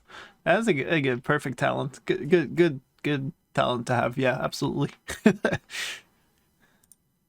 Alright, let's turn the music back off. Let's go into the next one. I gotta find the script for that one. Or not the script, but the change list. These, by the way, are I make these for every snapshot. So these are my own change lists that they're kind of a collection of the things that are in the official change logs, all the bug fixes, all the things that I can discern from diffing all the files of the game, and all of the things that I pick up from somebody in the community posting stuff. Like Miso in chat tends to post a bunch of the World Gen changes and stuff. I guess Twitch stopped ads in Denmark, huh? I didn't get a single one. Maybe. That might be the case. Yeah, I have no idea. I guess it depends on what kind of... who is willing to pay for ads in different countries and whatever. Targeted stuff. I don't know. I don't know, man. I just stream. Anyway, let's cinema mode again. Let's go back into this. Ladies and gentlemen, Snapshot 22W13A is here with your new cute assistant, the LA. New ancient cities in the deep dark. Yeah, thanks for playing my own video in 480p YouTube. That makes sense, yeah. Over my optic fiber 1 gigabit connection. And many other changes. My name is slicedlime and I'm here to show you all the changes in this version. Let's start with the LA. The LA is a new passive mob with 10 hit points that is 5 hearts of health. You can find them as captives in a new cage structure near Pillager Outpost. Right, they didn't work when we recorded this. Where do we put these? Probably after... wait, Warden's first. Yeah, so, okay, Warden, then LA, then Frogs, and then Tadpoles. LA's... Oops. And all of this. Hello, Evil Shadow. Tell us how you really feel, Lime. You're holding back. We can tell. Wait, about what? I think I missed the context. About the YouTube thing?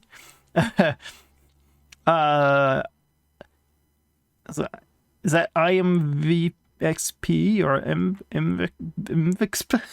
I have no idea how to read that. But thank you for the follow. Welcome. And the CKKW. Welcome. So see. Yay. 22W13A, no footage. And then this is 22W13A needs new footage, which we might have in the next snapshot, but like I'll keep it for now to this. Or a new type of room in Woodland Mansions, although there are some problems with that we'll get back to later. If you interact with them while holding an item, you'll give them the item. This will make the LA like you and follow you around. While holding an item, they will try to connect the same item up to a stack of collected things. This means they can fetch 64 cobblestone, 16 snowballs, or a single sword, for instance, plus the one you gave it to begin with. They will attempt to bring the items to the player they like and throw out...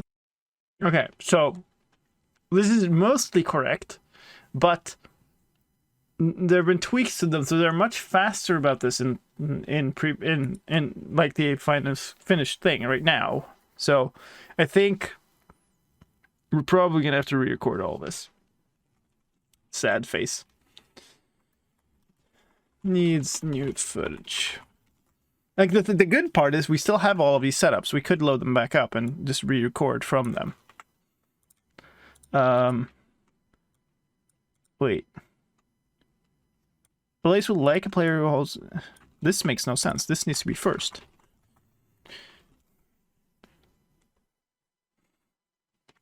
Oh yeah, Evil Shadow. Thank you for the follow. The stack of collected items there. If the LA hears a note block play, that note block becomes the LA's favorite note block for 30 seconds. It will then stay near that note block to bring its collected... And that's also been changed, like the throwing arc has been changed. Dang it.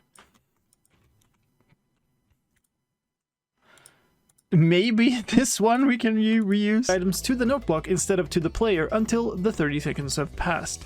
Interacting with an LA that is holding an item while your hand is empty will take back the item it is holding.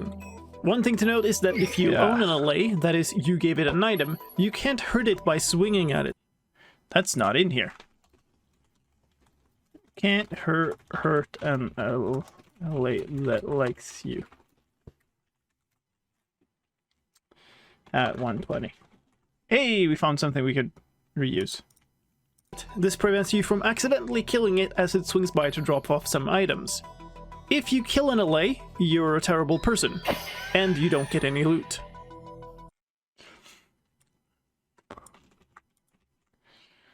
At about 130. Let me also mention some other mob changes in this snapshot. Which biomes spawn which type of frog have been updated, with warm frogs now also spawning in warm ocean biomes, temperate frogs now also spawning in meadows and stony peaks, and cold frogs now spawning in frozen oceans, deep frozen oceans, frozen rivers, snowy beaches, snowy taigas, groves, and in the deep dark. But the LA sounds have been tweaked since then, right? Yeah, that's true. Loot for you, you terrible person. Yeah, I know. I just got like a notification about something, and I don't know what it was. That's great. So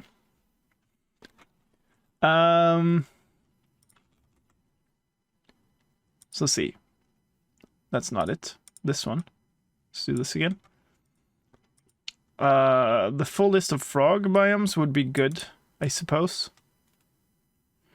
So we don't... frogs. Okay, no, never mind. Tadpoles. Grow up in the different type of frog. Needs new footage. To do. List all biomes.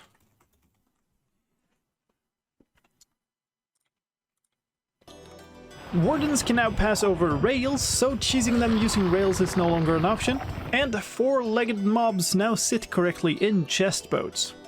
Let's talk about structures, because the ancient cities are added in this version. You might have seen this before if you've played the experimental Deep Dark snapshot, but a fair number of things have changed since then. Many of the structures have changed with new and tweaked pieces, which we'll go through in detail in just a second here. There's now a lot more skulk spread around compared to the experimental snapshots as well.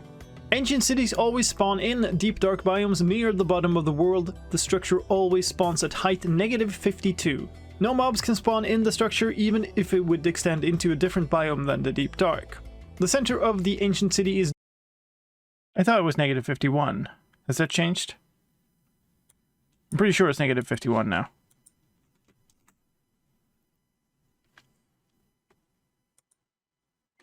And I think I'm going to say that all of this is out of date. Because I know a bunch of tweaks and changes and stuff has happened. Have happened. That's... Yeah, let's just... The difference compared to the experimental snapshots I don't care about. My new sniffed Sweek enchantment. Yes, very good. And I also want another video. Let's make more videos. Yes, very fun. 1.19 inch city loot. It's basically just a tutorial to what loot can be found in ancient cities. But this isn't up to date, so I don't know if it makes sense to even include it, but we'll do this, I think, to do update source 22W13A.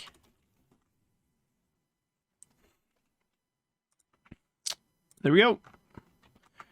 Because this is like the type of thing that slows down a video.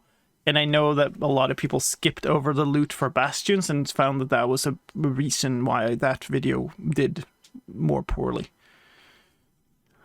Dominated by a huge frame, a new portal-like formation made out of a new block called Reinforced Deep Slate. We'll get back to this block later. Underneath you'll find a patch of soul sand or soul soil on fire, and below this what you could call a form of redstone laboratory with basic redstone circuits laid out in different rooms. The cities also have plenty of walkways with skulk sensor powered light posts, deep slate pillars, soul lanterns and candles. There's an icebox room full of packed ice and snow. You can also find loot rooms with chests and even some skeleton skulls. The loot chests here are guarded by skulk sensors and shriekers. So there was a lot of good stuff here that wasn't really on the list. So maybe some reusable footage, some reusable script. Problem here is like, but why have I don't have all of that listed. So if you grab the loot, you run the risk of summoning a warden. There are two types of loot chests, the regular chest and a special one for the icebox structures. Each normal chest has between 4 and 9 rounds picked from the following loot. 1.6% chance of 1 or 2 enchanted golden apples or the other side music disc. Around 3% chance of a compass, 1 or 2 skulk catalysts, a name tag, and finally around the 10% or blindness. 1 to 10 golden carrots or 1 to 10 baked potatoes. Around 22% chance of 2 to 6 packed ice, and around 44% chance of 2 to 6 snowballs. Let's take a look at how these structures are formed in detail. They always start with a city center piece. There are 3 different variants of these, but they're mostly the same, consisting of the massive frame structure, the podium, if you will, that is standing on, and the entire... So this I don't know about. I think this can be interesting for people. They always start with a city center piece. There are 3 different variants of these, but they're mostly the same, consisting of... I think that's pretty cool, but like, do I include it in the same video? And I'm not so sure. I might make a 4th video. We haven't even started on the tech video yet.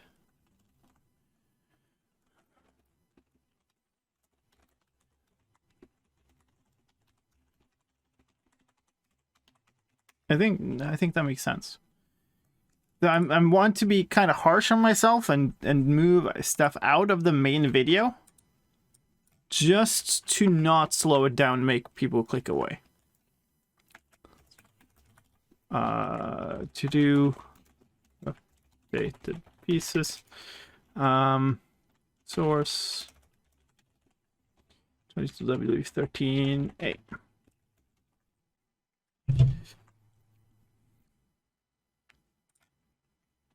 Of the massive frame structure, the podium, if you will, that is standing on, and the entire redstone laboratory inside.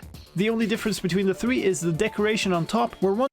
Because that's like 2 minutes of the structure showcases, and I would have to re-record this anyway, because I know people complain about the low...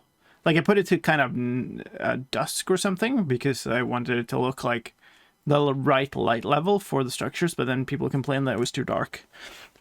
So I have to do something else there, and honestly, I don't know. We should probably remove the box display too. Phew! What a massive structure! Let's move on to blocks and items. Of course, with the LA, there's also a new spawn egg, which comes in a vibrant blue color. There's also that new block, reinforced deep slate. It is an unidirectional block with different side texture from the top and bottom textures.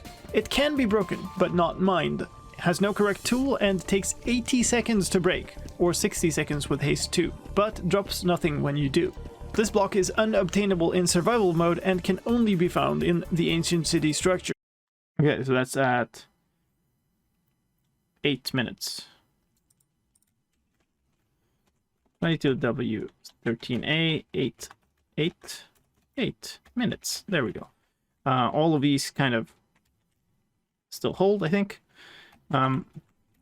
This is a part of Skulk Shriekers. Can be mined by Silk Touch Doodle, 22W13A. It's indestructible to withers and ender dragons, and one notable change from the experimental Deep Dark snapshot is that it cannot be pushed by pistons. A change to Skulk Shriekers in this version is that they can now be obtained using Silk Touch, and now get placed by Skulk Catalyst Spread. However, only the Skulk Shriekers that are generated with the world will now be able to summon the Warden. The new mangrove leaves. Okay. 13A. That was at like 8:30. Only world generated shriekers can summon the warden. And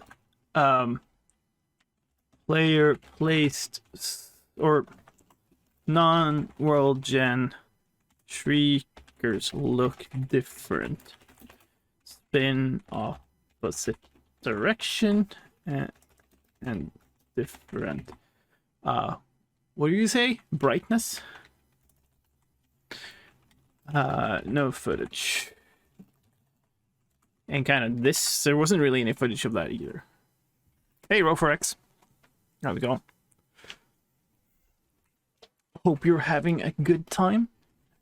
I hope everybody had a good weekend, actually. Mine feel like it went by too quickly, but whatever. Didn't drop sticks when destroyed like other leaves. That is fixed in the snapshot. And note blocks have been changed. Only wool and wool carpets now block the sound from a note block. Covering them with other blocks now still makes it possible to play the note. There's plenty more to come. That's been reverted, by the way, so never mind. Are creative placed streakers world gen? No, as far as I know. It's only the ones that actually generate into the world with the world. Like it's literally world generated. Or made by commands. Specifically made to be able to summon. Still, but let me take a moment to ask you to play a note on the like button for the video. Liking the video helps to get YouTube to take the hint that this video should be shown to more viewers, so I'd really appreciate your help. Thank you. Had a good weekend? Nice to hear. Good to hear. I had a wedding all day yesterday, so feeling a little tired. Gotcha. I had a birthday all day yesterday, so... Oh, an X-Raid! Yay. Zoomer Raid! Hello, welcome in everybody.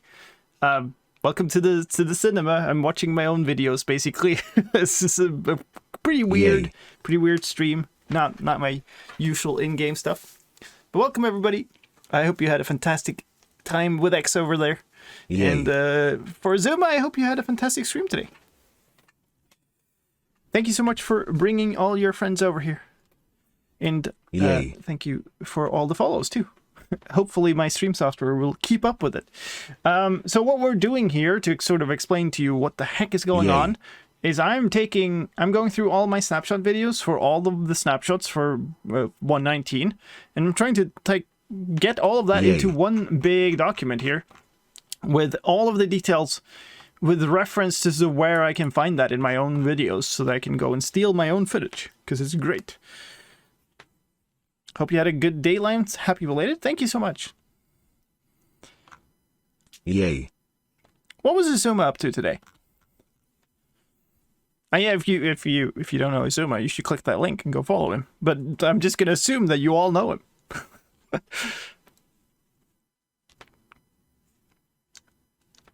I don't think I saw him go live. Maybe that was the notification that I missed before. I don't think I saw him live today.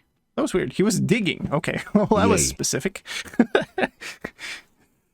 Alright, so I'm going to get back into this. I'm basically handing over to Past Lime to talk you through the gameplay changes of a snapshot from, 8 weeks ago or something. That's what we're doing. Let's talk about gameplay. A bug has been fixed with all types of furnaces that wouldn't smelt anything if there wasn't at least one fuel item left in the fuel slot. The recipes for crafting any type of minecart with another thing, such as a chest minecart or a TNT minecart, are now shapeless. Those minecarts now also stick together when broken, so instead of a mine... Okay, hold on. So this is at 22W13A at like 9 minutes and 25 seconds or something. And this is like at 9 minutes and 30. There we go. Minecart and a chest dropping as two separate items, you'll now get a single chest minecart item. Of course, any contents of the cart still drops. A related bug has also been fixed with chest boats that would not drop their contents when broken by a player in creative mode. Speaking of chest boats, the recipes for crafting them are also now grouped in the recipe book. Finally, those are all new things, so we don't have to care. I'm off to do productive things, leaving a lurk. Have a good one. Thank you for lurking. Finally, a fix for buckets of tadpoles, which can now be dispensed from a dispenser just like other buckets of creatures. Let's talk about advancements. There are 3 new advancements in this version. It spreads for killing a mob near a skull catalyst. With our powers combined for acquiring all 3 types of roguelites. And Bucket for catching a tadpole. Oh, hold on. Is that still actually a... Is that still a, like an... What are they called? They're not goals. The ones that pop up the big sound and everything. I'm not sure that still applies for the with our powers combined. Maybe it does, actually. Otherwise, I'll need to recapture that. So this is about 10:05. 10:10, kind of. And bucket for 10:15. Challenges. There we go. Yes, those are the ones. Thank you. Advancement? Does it say this somewhere? Or it was... No. Okay, good. In a bucket. The 2x2 advancement has now also been changed to include breeding frogs. Option...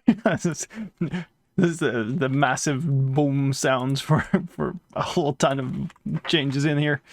Where was that? Here. Adventuring Town requires that. Okay, let's do this. No footage. Oh, I already had it here. Never mind. So that was 22W13A. Yeah, you can't breed a lay, so that wouldn't be added. At kind of 10:15 also, I guess. Yay. Let's fix this in this version. The GUI scale button had turned into a slider last snapshot and has now transformed back into a button. Some options also had missed. These are all new changes. These are all new fixes. Warden, frog, chest boat, frog. Don't have to care about that. Allay sounds. Skip all the way there. Dead. There are new sounds in this version for the allay. It has a sound for idling without an item. Getting an item. Idling with an item. When the item is taken back. For hurting. And for dying. Instability news. A crash with the warden. Those changed later, and I'm so glad they did. Because, oh boy, those are kind of harsh sounds. Has been fixed. That's it for the news, but we're going to stay on the stability theme here for a moment with a known issue. Loading any structure that contains an allay into the game will cause the game server to stall, which will mean the game stops working entirely. So maybe hold on for a bit before going off on that adventure to find allays. That's it. Alright. Yay.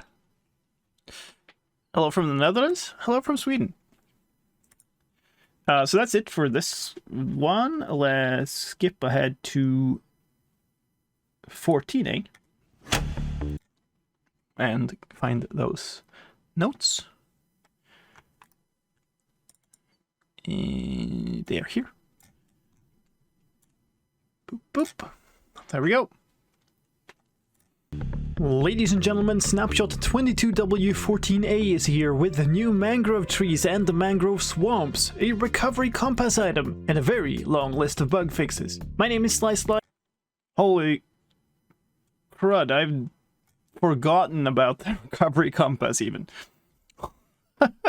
There's stuff in this, like, people are like, oh, this is such a terrible update, there's nothing, and like, we're up to... What are we up to? 13,000 characters of change list. Why am I making the list? Because I'm going to be making a full update video for the entire thing, right? So I want references to where I have, like, first I want references to everything that changed that I'm going to include in the video.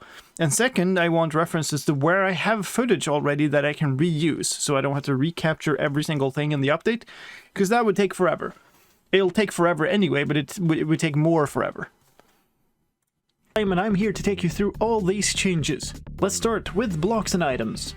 The clay renewability mechanism showcased at Minecraft Live is now available in the game. Placing mud above a block that has a pointed dripstone underneath will convert that mud block into clay over time as the water drips out. There's now a new item called an Echo Shard that you can find as loot in ancient cities. Boss, stop. You're too quick for me. Past lime. So this is mangrove trees here. 2214A. It's like 0.25. So under the mud section. This mangrove tree stuff should probably go somewhere else, but that's not what's here on the video. Taking 8 of these shards and combining them with a compass will craft a recovery compass. This new type of compass points directly at your last point of death. If you're in the wrong dimension, the compass is not in a player's hand, or if you've never died, it will spin randomly. So 0.35. That's a great clip. Just blowing myself up. Kind of all here. Dead bushes can be placed on mud. Like, do what? Whatever. I don't care. About to go to bed. Yeah, I get that. Totally get that. It's the same time zone as here. Have a good night. Sleep tight. Wait. Dead bushes can now be placed on mud. In mangrove, propagules now grow into mangrove trees instead of oaks. These trees are made out of root systems of mangrove root leading up to a forking trunk and mangrove leaves. They also have a chance of spawning with a bee nest. These trees are also found naturally in the world in a... Okay, so there was a bunch of stuff there that I didn't include in my notes, which is sad, but they're about 1 minute in. Also, description of trees in script.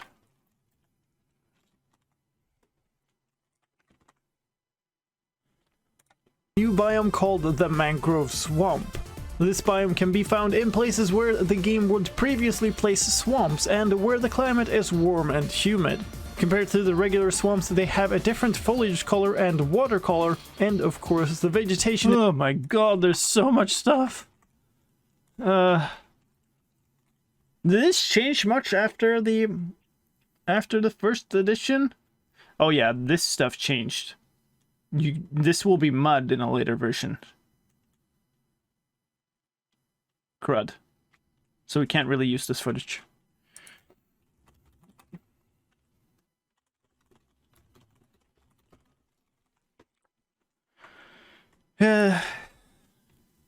Is different, dominated by the dense mangrove trees. The ground is covered in mud. The only passive mobs that spawn randomly here are frogs, and contrary to regular swamps, you will never find a witch hut in a mangrove swamp.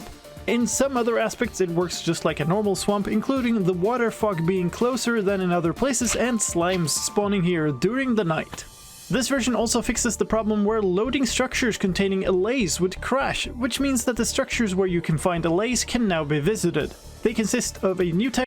Okay, cool. So now, where is that? That would be under allays. Can find a pillager outposts. So this is in 22W14A at about 155. And type of cage at pillager outposts. And a new prison room inside Woodland Mansion. That's not strictly correct. It's not a new room, it's just a remade room that now has allays, but whatever.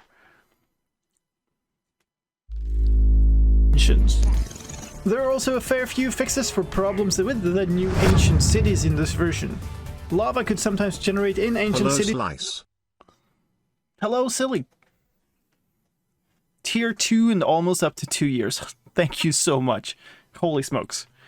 Really appreciate that. Hope you're having a good evening. And set fire to the wool there, or make structures float in the air. Some types of blocks that require support could also end up floating in the air.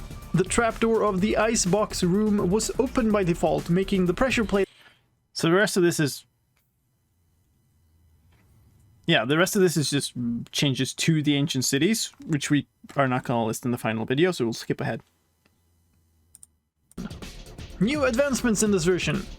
You Got a Friend in Me has been added for having an allay deliver items to you. And Birthday Song has been added for having an allay deliver a cake at a note block. The Adventuring Time advancement now also requires visiting mangrove swamps. Stop. So this is added for having an LA deliver items to you. This is a 310 kind of. 22W14A 3, I guess, of 5. So the start of this clip. Birthday song would be 15, I guess. And birthday song has been added for having an LA deliver a cake at a note block. The adventuring time advancement now also requires visiting mangrove swamps. No footage here either. 22W14A, no footage. Before we move into mob news in this version, please have your nearest LA deliver a click to the like button. Every single like for the video makes YouTube more likely to recommend it to others, so I really do appreciate your help. Thank you! In mob news, there's a huge list of warden fixes. The warden will now get angry at all mobs that get too close to it, not just players. Some bugs have also been fixed where wardens would get stuck doing nothing but roaring if it was being attacked by multiple enemies or if its target was invulnerable. After killing a mob, the warden would keep sniffing for that mob, which is fixed in this version. They no longer despawn if they are far away. Wardens will no longer spawn in water. They can now pathfind through lava, and their behavior in columns of water or lava is now more reasonable. And some bugs where their behavior would break if the world was reloaded have been fixed. When the warden was placed on a team with a player, they would still attack that player, which is now fixed, and they will now forget a target player if that player switches into creative mode. The hitbox of a warden now adjusts while it is emerging and digging, and they can no longer be pushed around until they've fully emerged. When in peaceful mode, you could see the hitbox of the warden appear for a fraction of a second if you had the hitbox's debug mode on. That is also fixed in this version. And when a warden is spawned using a spawn egg or a spawner, it will no longer be invisible for a split second. One single other mob bug fix in this version: if a frog eats a named mob, that is now logged to the game's log file, just like with other causes of death. In gameplay news, okay, I'm not going to include any of that in the new in the full video. Is any of this stuff relevant? I guess this might be. News. Some fixes to the new skulk blocks. Activated skulk shriekers now summon the warden even if the block is broken or if you run away. Skulk shriekers now also properly react when the player is riding some entity. Skulk catalysts and veins can now be obtained using any kind of tool as long as the tool has silk touch. And skulk sensor wool occlusion had a directional bias, which is fixed in this version. For creative mode, a few items have been shuffled. Yeah, I guess we'll include this, because the skulk sensors did exist before. Where, though? Gameplay? Sure, this is just a bunch of, like, updates and question stuff here. 22 will be 14A at 5 minutes 10-ish. This is the same bug, but different. Around in the creative inventory with skulk shriekers now grouped with the rest of the skulk blocks and the warden spawn egg sorted alphabetically with the other spawn eggs. Visual changes in this version. The shadow of the warden is now the appropriate size. Wardens now appear inside a warden spawner, and this is all just stuff for this thing. Yeah, okay. Move on to sounds. Delay model. In sound news, there is a new sound for the warden digging, which would previously reuse its emerging sound.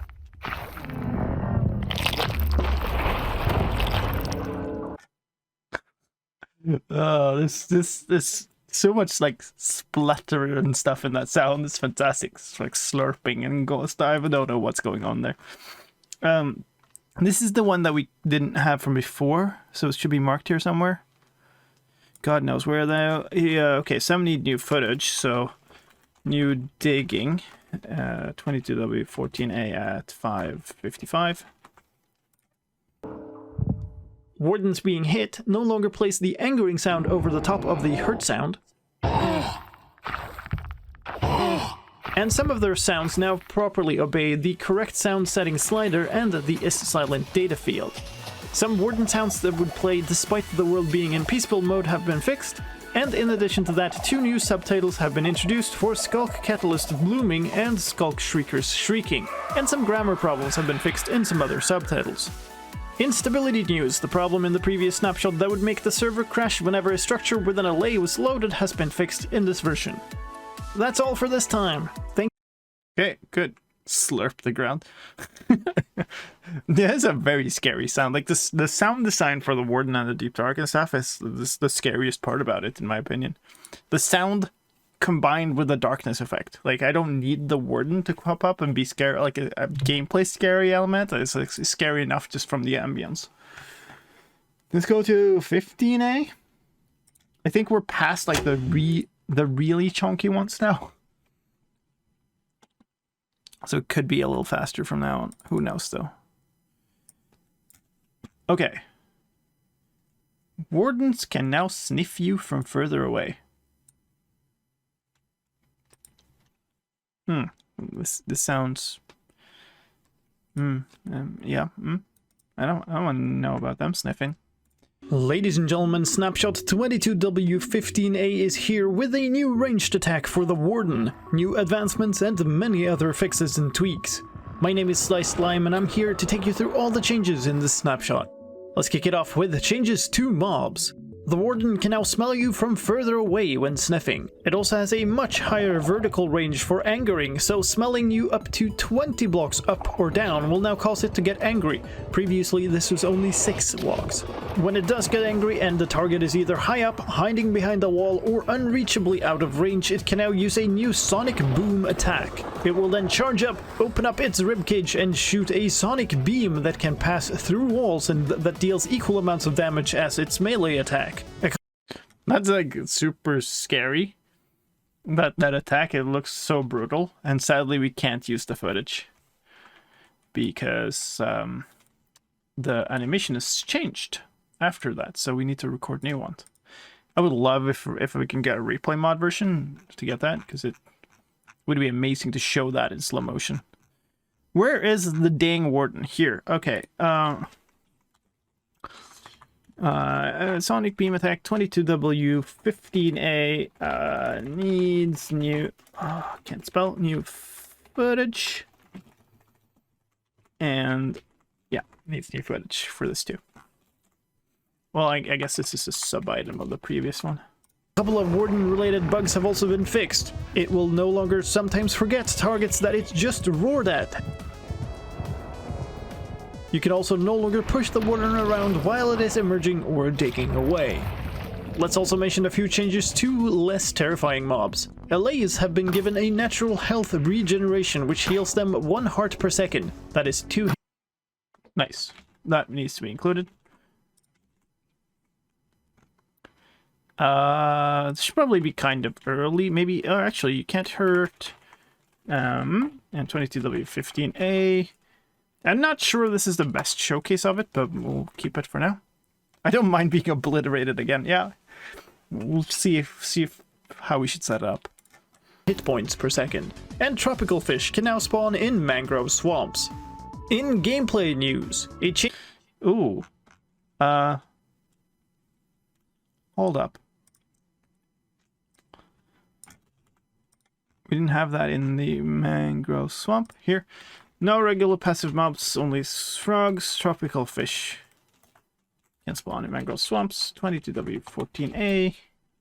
15A? 6, 10.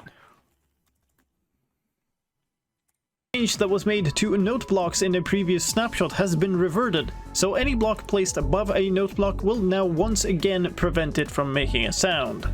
Carpets now act like wool in regards to vibrations. They will dampen the vibrations caused by running across them, placing them, breaking them, or having them drop as an item. In some I think we should include that. I don't know where though. It's probably under gameplay. Darkness effect. Yeah, sure, we can. No, wait. Skulk sensor stuff. Wool occlusion. Here. 22W15A.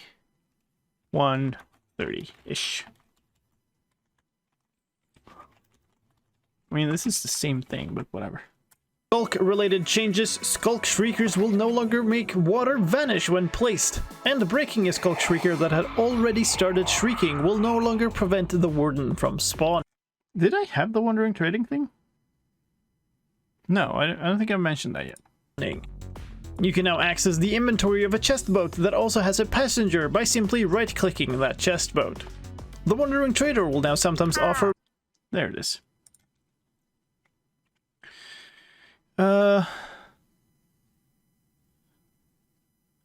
Maybe here. W15A at 6:10.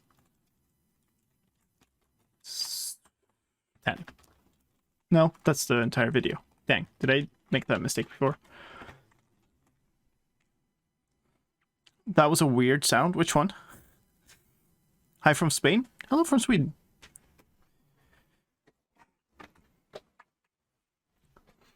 Welcome to the stream. Mangrove propagules for sale, and a number of bugs with those propagules and mangroves in general have been fixed. Growing a mangrove tree could cause ghost blocks or remove water if the propagule was waterlogged. That is fixed in this version. When a mangrove grows from a propagule underwater, it will now properly waterlog any roots in the water, and some replaceable blocks that weren't replaced by roots when a mangrove grew now do get replaced. Mangrove leaves now drop when using Silk Touch tools, and mangrove roots can now be composted with the same chance of increasing a level as a leaf block or sapling. You can now place glow lichen vines and skulk veins on the sides and top of soul sand, full snow blocks and mud, and you can now plant sugarcane, bamboo and big drip leaves on the mud. Overworld vegetation can now also be placed on muddy mangrove roots. I feel like those are just part of the blocks. I don't know if I should include them directly. Like they work like other blocks. I think maybe that's fine. I'm doing good though, Wicked. Thank you. How are you? Cheers from Morocco. Always good to see people like all over the world. How are you doing, Yvonne? A recovery compass can no longer be used on a lodestone, and item frames now adjust their hitbox to account for the larger size of a framed map. That's kind of nice, because that's a really annoying bug, so we should probably include that. This. Well, it's a 5-digit bug. So, possibilities that lots of people have been annoyed by that. Scaffolding burning and stuff. Maybe here. 22W15A at 6... No, still doing the same thing. 255.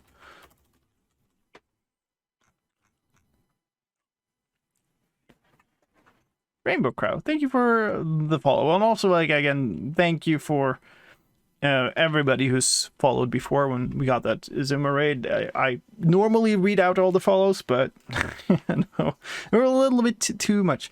Why is that an annoying bug? Because you can think that you're hitting the map to take it out of the edit frame, but actually you're hitting the block behind it, and you might destroy that block. Like if you're aiming anywhere on the edge here, you would hit through the map, not hit the map. We have plenty more to talk about yet, but let me first ask you to Sonic Attack Mega Blast the like button for the video. Every like makes YouTube more inclined to recommend this video to other viewers, so I really appreciate your help. Thank you. Let's talk about advancements. There are 2 new advancements in this version. When the squad hops into town for leashing all 3 types of frogs, and Sneak 100 for sneaking near a skulk sensor, skulk shrieker, or warden. An existing advancement has also changed. The darkness... Stop. I need to keep up adding these, so that's about 325 probably, and then there was another one that I missed. This one, the squad hops into town, which is before this, so probably about there. That's fine. Sonic Attack Mega Blast, yep. And then, where's the other one? Did I not copy it? Maybe I didn't. I did. Added darkness effect. There it is. So this is a change to an existing one, so we'll put that like here. 22W15A, which is like right after this, but I don't think I've captured any footage. This effect is now also required for the How Did We Get Here advancement. Good luck. In World Generation News, A bug with the blending system has been fixed that caused some places to get harsh borders between new and old generation again. Mangrove swamp generation has changed, so the mud now reaches all the way down to the stone layer, and cave carvers can now carve through the mud. Tall mangrove trees have been made more common, and moss carpet now generates on top of some of the root blocks. Okay, moss generating on top of some of the root blocks we should include.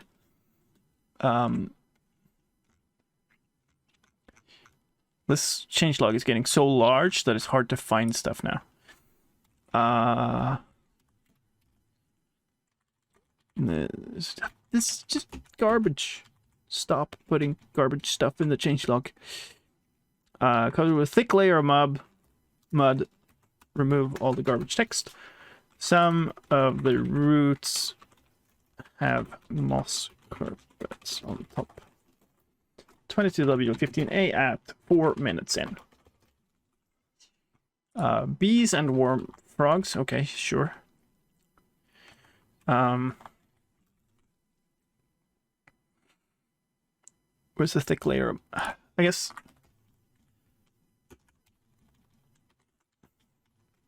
Like that. And mud. There. This had some decent footage here before. That was kind of maybe a 345-ish.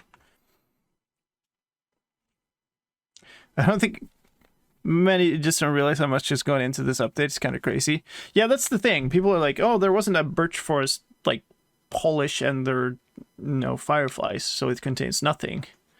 We're now up to 16,000 characters of changelog, by the way. A bug has also been fixed with mangrove roots that sometimes weren't waterlogged when they should be. If you're playing with the bonus chest feature on, you now also have a chance of finding mangrove logs in it. Let's move to user interface changes. The main menu background has been switched and now shows a mangrove swamp scenario with a chest boat as a wild update theme. Yep, but we'll need to recapture it because the version number says the wrong thing, but sure. Honestly, we should do this. 22W. Where am I? 15A, right? Yeah, at, well, doesn't matter. It needs new footage. Bug has also been fixed with joining a server with a custom resource pack, where the wrong resources would show for a while and you'd get a double loading screen after joining. For creative mode, the wooden stair types are all now found together in the same order as other wooden blocks in the creative inventory, and the recovery compass is now found next to the regular compass. A single options fix in this version, the darkness pulsing option is now properly saved between sessions. There are also a number of changes to visuals in this version. The inside texture of mangrove roots had some strange interactions with blocks. I think most of this stuff is like leashes from 2 or more invisible entities connect to each other. That's the only thing I see here that's pre-existing. My spheres are mostly concerned about announced during Minecraft Live and abandoned, but also well aware of how huge the last few updates have been. Yeah, I mean, yeah. I'm not gonna say there was some stuff that was showcased at Live that isn't in the update. That much is certain. And I think a bunch of people have spun wildly on some of those features, and they, in my mind, would be fairly small things rather than huge earth-shattering things. But you know. It's still valid. They were shown on Live and they're not there. But like I think what people are missing is that game development is never linear. You never go like, oh, we're gonna make exactly this game, and then you make exactly that game, and then you ship it. Like you start making stuff, and then you realize, hey, oh no, actually making this thing would be better than making that thing. It would make the game better in the end. So we'll focus on that thing instead of this thing, because that's just how game development works. But people expect that I guess what's showcased is basically finished, which is never the case. Hi from Seattle. We're covering more and more of the world. I think we can skip everything except maybe this, which is kind of a nice showcase, but I'll watch through it anyway. Next to them, which is fixed in this version. Leashes from more than one invisible entities no longer connect to each other. The color of mangrove signs on maps had now been changed to match the other mangrove wood items. Boats in item form had inconsistent shading, and all boat and chest boat item icons have now been updated. The top of the Oh, that one, actually. Is that not even in here? Boats. Inconsistent shading in boat item sprites. Oh my goodness. Okay, that goes in the pixels thing. 22W15A at about 510. I feel like software dev in general is like that. It's true, but it's much more true in game development. But I want that thing, not this thing. Yeah. Good thing there are mods.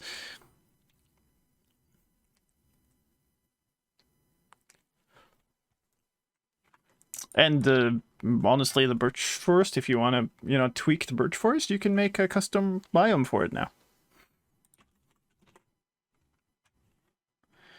Anyway, what was this? Back away a little second. been updated. The top of the Skulk Shrieker model was squished, making the pixels not align across its center. That is fixed in this version. And the water fog color... There it is. Okay, we want this for... Oh my god, where is it? It's probably up. Gameplay, no. Chanting, advancement, passive. Was it even earlier? Structures, world generation here. As a bluish fog in water that is murky, just like regular swamps. Come on, type lame, type. Maybe 22W. There we go. I did it. I did the thing. 525.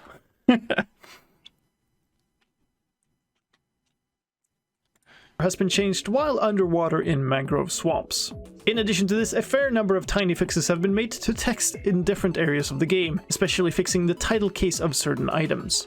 There are two new sounds in this version that both play in connection to the new Warden attack. They are a sonic charge sound and a sonic boom. Sadly, that needs a re-record. I love the sound.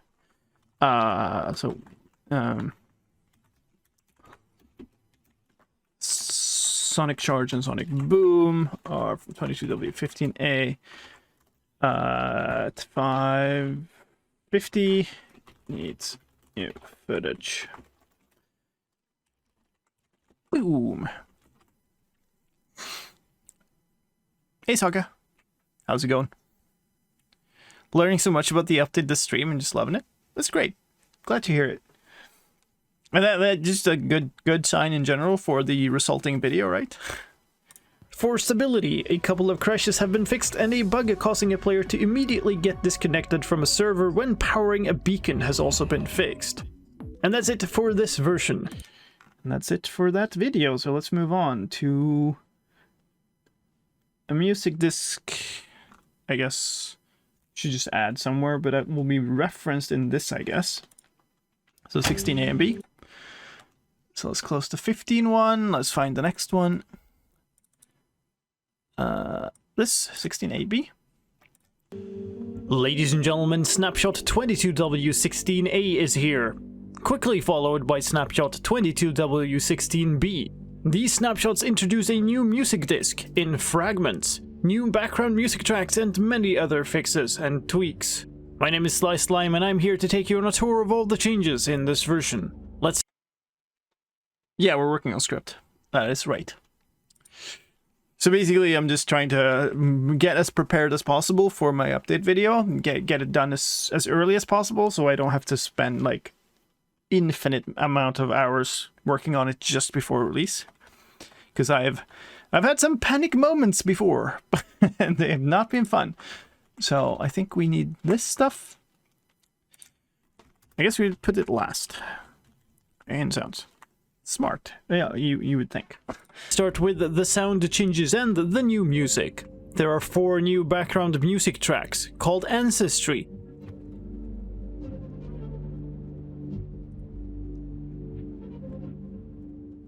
Airy.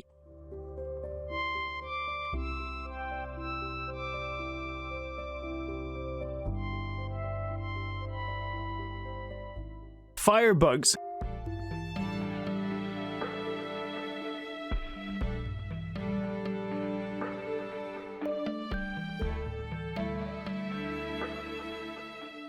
And Labyrinthine.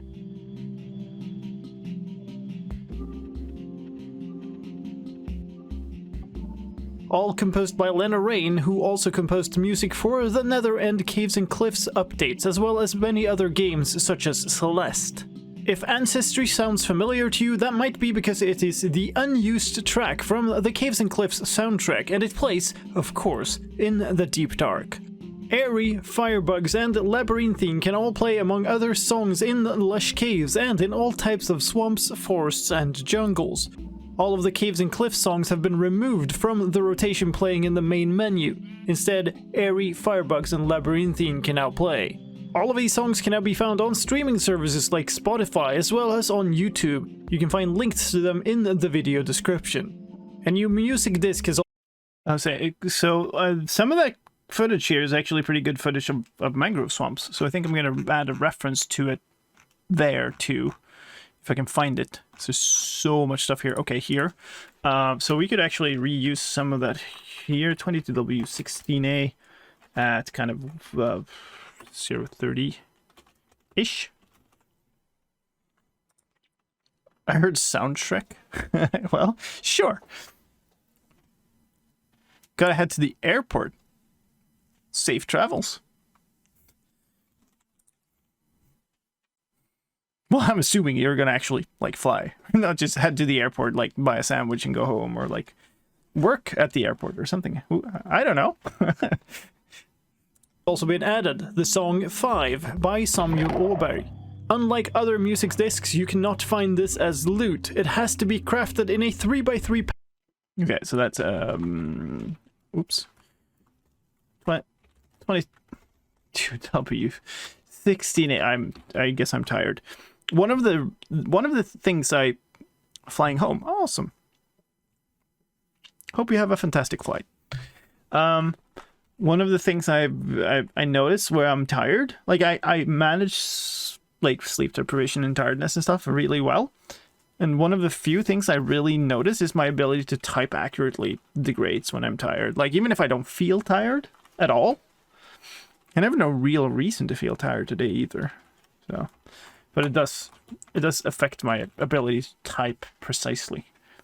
Pattern from a new item called Disc Fragments, which you can find in Ancient City loot chests with the same probability as finding Echo Shards.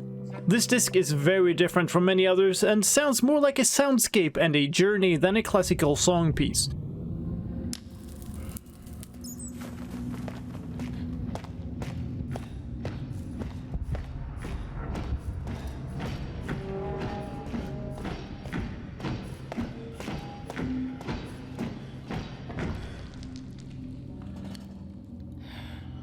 If you want to hear it in full, I'll link another video here with the entire track. There are news for other sounds as well. There is a new sound for an allay tossing an item.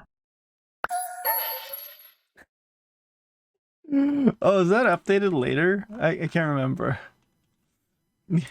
Oh. Okay, we need that sound. Here, where is it? It should be. Oh, wait, it's up here because it's weird. At least throwing an item. There we go. Allay. Throwing an item. 22W16A to 45. Tadpoles growing up. And the sounds for tadpoles growing up. Getting picked up. Subtitles.entity.tadpole.grow_up. Great work there.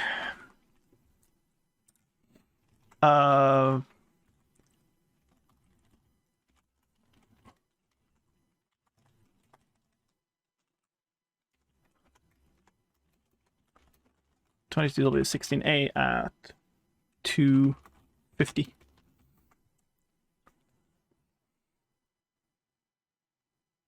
For me, the main impact of lack of sleep is that I end up talking a lot slower. Huh.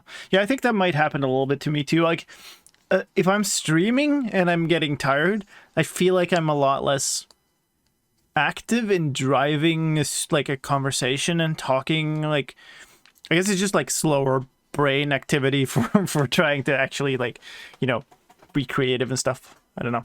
Hey, Jojo Arts. Welcome, welcome. Good to see you. Up in a bucket. And getting placed down from a bucket. The subtitles for parrots imitating certain sounds have also been fixed to match the original sounds better. Let's talk about gameplay changes and some random events in the game. Many randomized things in the game have a new random distribution. Hold on, why is this not even in the... what? Wait, I went... oh, it skipped over blocks and items. I went to gameplay here. Okay, this entire thing should be copied to gameplay. Probably first. Maybe not, actually. All these things are kind of cool. Yay. I think I'll put it here, and sure, we'll just put this entire thing as 22W16A at 3 minutes 10. Using a triangular distribution rather than a Gaussian one. This doesn't really change what you see normally, but before, the outcome could, in very rare cases, be extremely skewed in a certain direction, which is something that no longer happens. For instance, this is the case with the direction of items dropped by droppers or dispensers. You won't see a difference, but the very rare event that an item got spat out far to the side no longer occurs. The things that have changed include the placement and velocity of things dropped by dispensers and droppers, of things spawned when breaking containers, the randomized flight pattern of fireworks rockets, the randomized velocity and damage for arrows and position and speed of blaze projectiles, the follow range of mobs, the velocity of the horses resulting from triggering a skeleton trap, and the patterns and time until fish appears when fishing. A bug has also been fixed with observer. Yeah, I think we'll just like... we'll just tab to the wrong thing. We'll just like basically reuse the entire footage there, I think. This is a change within the snapshot, so it doesn't matter. Not firing when a mangrove tree grows and places a root block in front of them. Before we move on to even more bug fixes and tweaks in this version, please take a moment to randomly interact with the like button on the video. Your clicks on that button makes YouTube more inclined to randomly smack other viewers in the face with this video, which is a great experience everyone should have, so I do appreciate your help. Let's talk about a few changes to blocks and items, and in particular, to the new frog lights. They can now be pushed and pulled by pistons, now show up on maps and overall work more like solid blocks. They destroy cactus blocks when placed next to them, blocks that need support can be placed on them, and fluids remain at full level next to them. In mob news, frogs can now spawn on more types of blocks. Those blocks include grass, mud, mangrove roots, muddy mangrove roots, and moss carpets, which should make them appear more frequently inside mangrove swamps. Is Ellie on her perch? No, I haven't. She was really chilling on the sofa upstairs before, so she's not there right now. And I haven't seen her for the entire stream, actually. Okay, that was a frog thing. The LAs have also seen a round of tweaks in this snapshot. Their health has been doubled from 5 hearts to 10, that is 20 hit points. They now search for... Okay. So that I need to change... 20 hit points. 10, I don't think I like this. Yeah, no footage.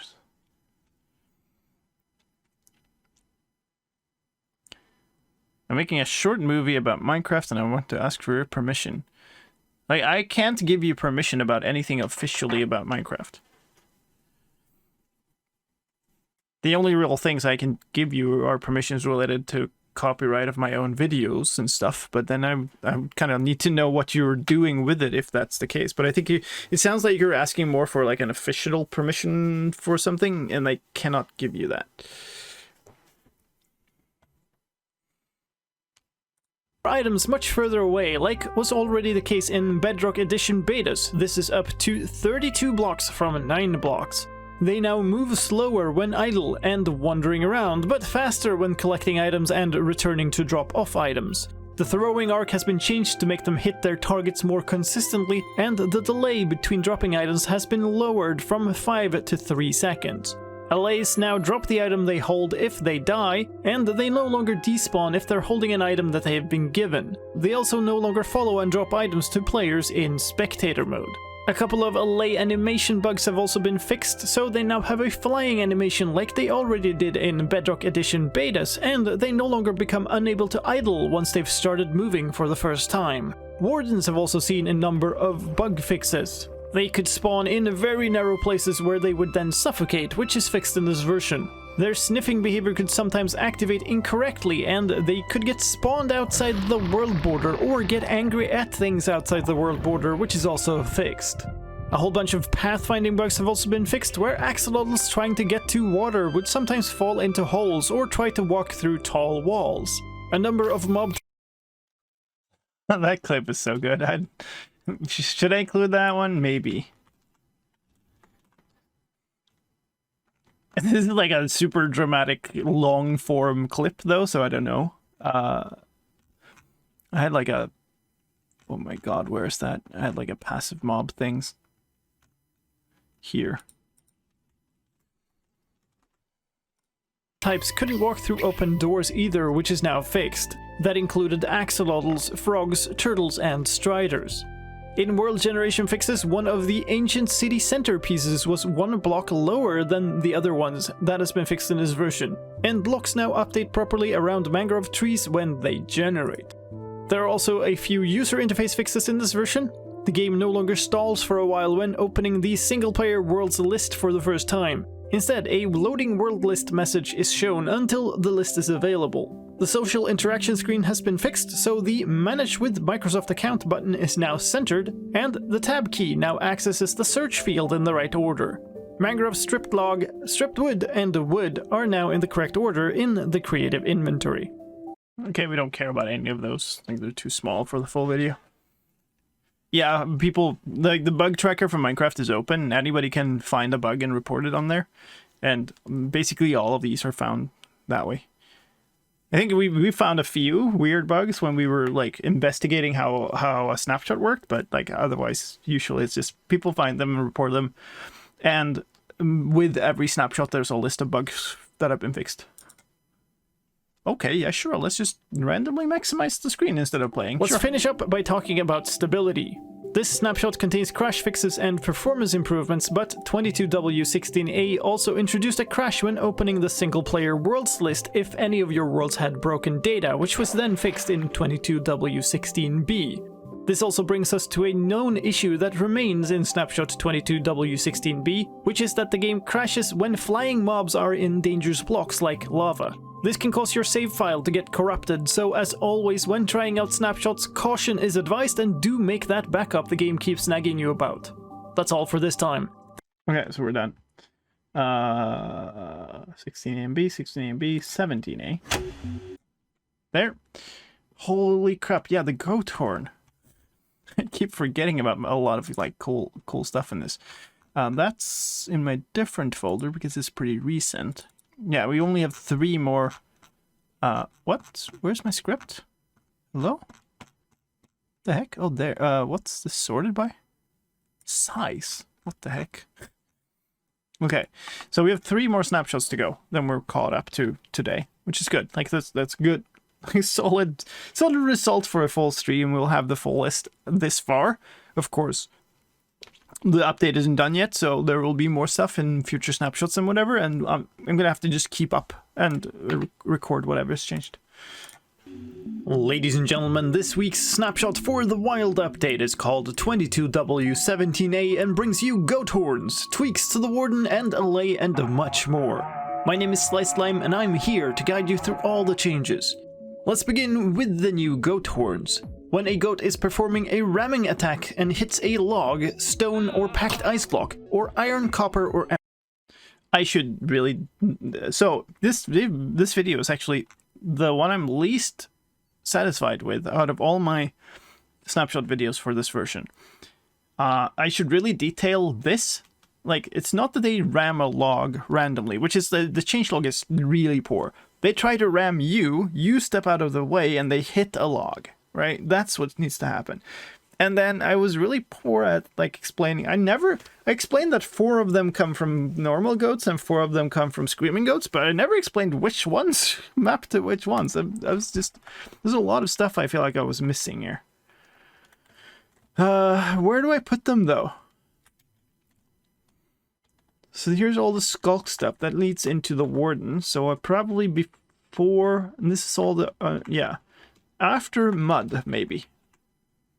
I feel like that's reasonable. But this is 22W17A at about 20 seconds in.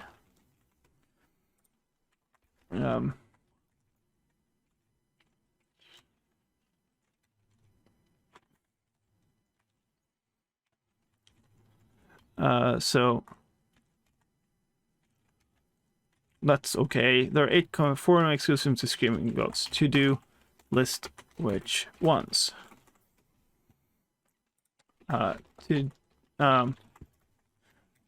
Regular goat horns have a 50% chance to spawn in pillage or outpost chests. Emerald ore block. Then a goat horn breaks off and becomes an item. The horn can then be picked up and used to play a loud sound that carries a great distance.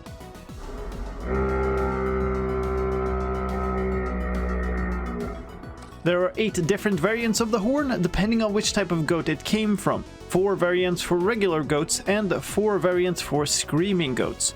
The variants are called Ponder, Sing, Seek, Feel, Admire, Call, Yearn, and Dream. There's also now a 50% chance for a chest in a pillager outpost to contain a goat horn, in addition to the loot that was previously there. Let's talk about mob changes. The Warden's Sonic Boom attack has been tweaked in this version. It is now less powerful. Wait, what?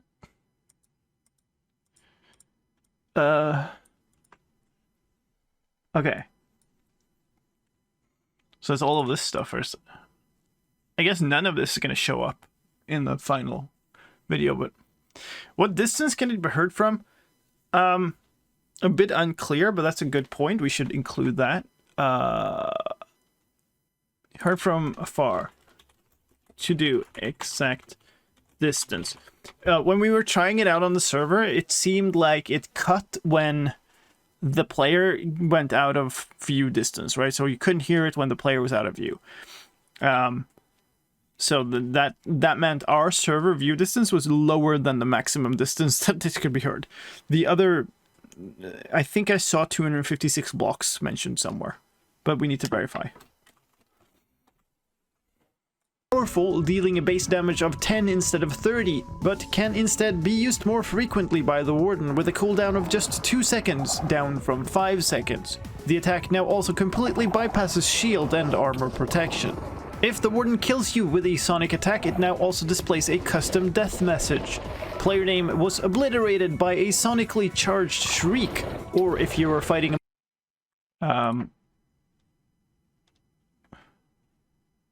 where's that? Okay, that's just not listed. I want that in here. Warden. The messages. Well, let's just copy that because I sure have it in the script. This is obliterated. There we go.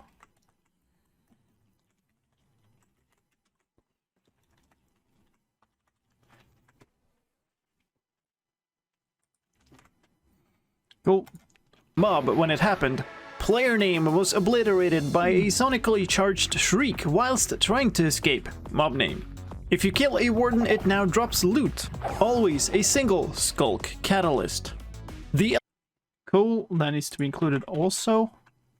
So I was completely wrong by the fact that they wouldn't that none of this footage would be in. Also, this should be 22W17A at 145 maybe, and this is 22W17A at 150-ish. No, probably actually this is 45 and this is like 30 maybe. Bill, thank you for the follow. I missed a couple too. Basito and Phoenix K maybe, and Rainbow Crow. I think I thanked you, but thank you anyway, everybody. Does it not bypass enchantments only armor? I think that's a bug though. I think it's been accepted in the bug tracker as a bug. So, I don't know. We need to add that here too. This attack deals 10 base damage, has a cooldown of 2 seconds, and ignores shield and armor protection. I don't know.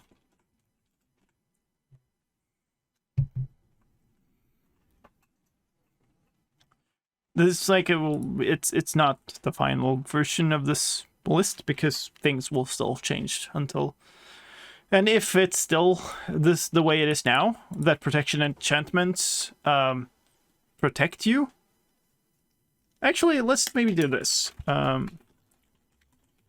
Enchantments do protect against it, and then I can remove that if it gets fixed before the release. That's better, I think. So if it is still the case, then it's a very important thing to mention, right? Because it's a super powerful protection mechanism against wardens. LA has also been tweaked in this version. You can now see vibration particles when LA hears a note block play. The LA hearing and stop. Hold on. LA. Oh my god, it was after Warden. Yeah. Note block. Here, new footage in 22W17A at like 150. Thank you, Tomorrow. Appreciate it. Note block can now also be blocked off by using we'll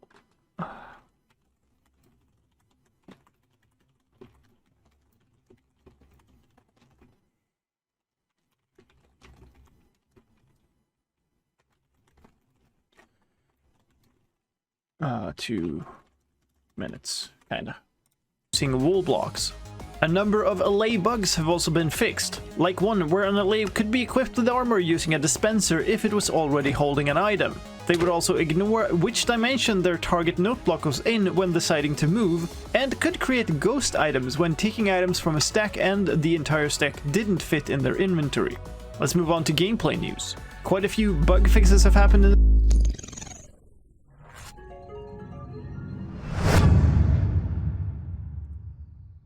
It's the wrong one.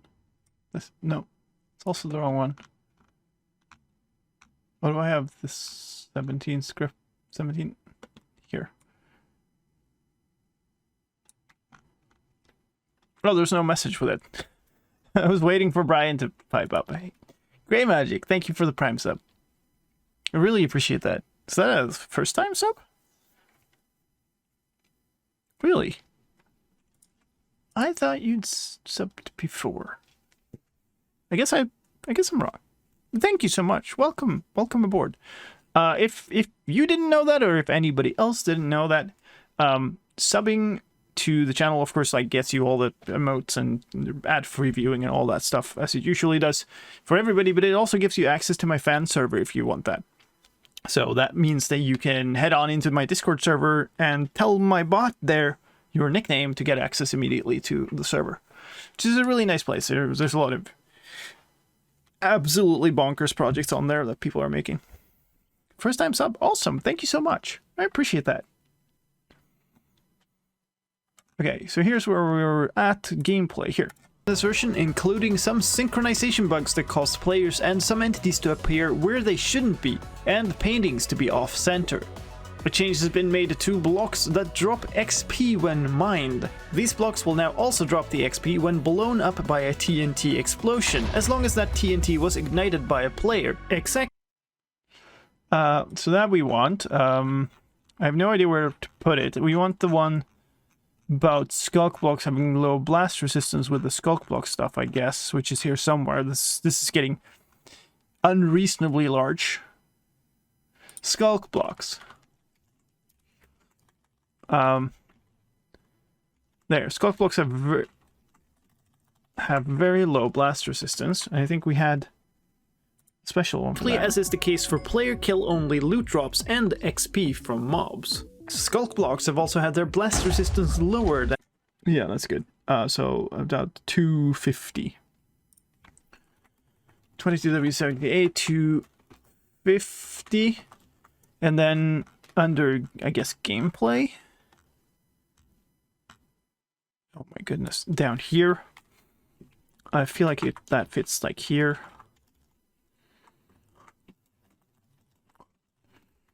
Blocks that drop XP now drop XP when blown up by TNT lit by players. 22 with 17A at about maybe 240, we'll say.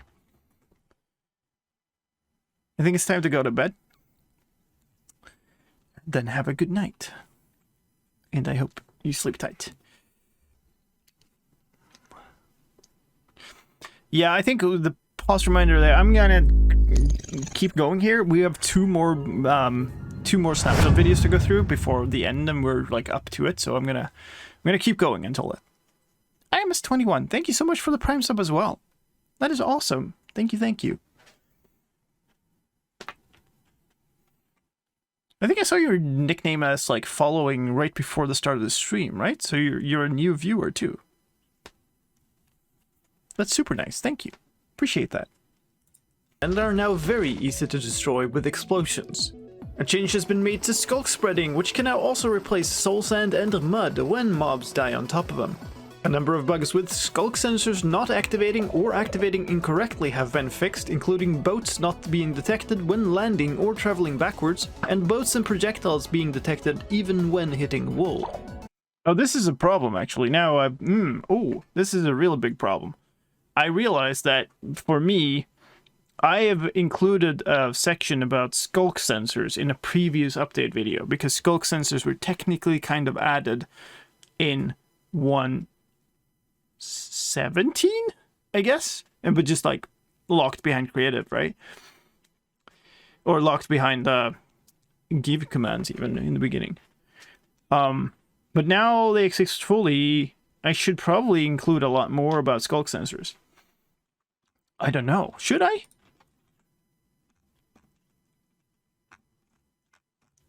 I feel like I should.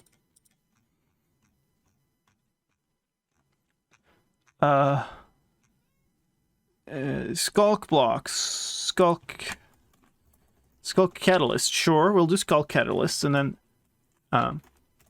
before skulk shrieker, we'll do skulk sensors are now available. Available in the create story and spawn in the world. To do explain. So I'm not gonna like do the full thing because I think I did that in the 1.17 update video, which is like got all the frequencies and all the how to filter them and all of those stuff. I think I'll link to that or something, but I do want to explain like, hey, they detect vibrations and they trigger other stuff through redstone, and especially because the skulk shriekers are activated by skulk sensors. I think that makes a lot of sense. Hey, Red Wolf. Okay. We're not going to do this level of bug fix details, though. Before we move on to world generation visuals and sounds, let me please ask you to get some XP by absolutely blowing up the like button for this video. That lets YouTube know that this video is explosive and should be shown to more viewers, so I'd really appreciate it. Thank you. what are we doing today? We are watching my own videos and grabbing a huge list of all the changes for every single thing that's changed for Minecraft 1.19. Not necessarily like all the tiny bug fixes, but all the big changes and additions and stuff. So that I have one big list of things for my update video. And references to where I have footage of it so I can steal it for my big video. World generation changes. Some ancient city bugs have been fixed where you could sometimes see floating blocks of types that require support. Some blocks on the light posts could end up waterlogged, and some blocks could get covered in skulk veins but never be replaced by skulk blocks. Skulk could also spread to the soul sand under the big frame in the city center, causing the fire there to be extinguished. A long list of visual bugs have also been fixed in this version, some of them in the game for quite a while. But let's start with some rather noticeable glitches that were introduced in last week's snapshots. Some blocks and items could cause the world to stop rendering entirely or chunks to vanish. That is fixed in this version. Now let's get into the small changes in this version. There was a sea fighting problem with the noses of cats and dogs, which is fixed in this version. Several other sea fighting... Okay, stop. We're going to put all of this stuff in the pixel fixes. And we're going to, let's see. No, not that. How do I... Okay, maybe I don't. Okay. Oh, I can do this. There? No, I can't do that. Okay. Can I? No, okay. Well, that's annoying. How about...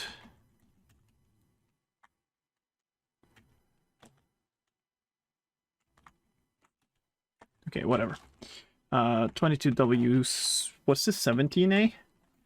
At 420. You usually put that on all of these. And then probably reuse the entire thing. I don't care. I guess super small things. Oh wait, these mangrove roots and back of frogs I don't care about because they're old, new stuff.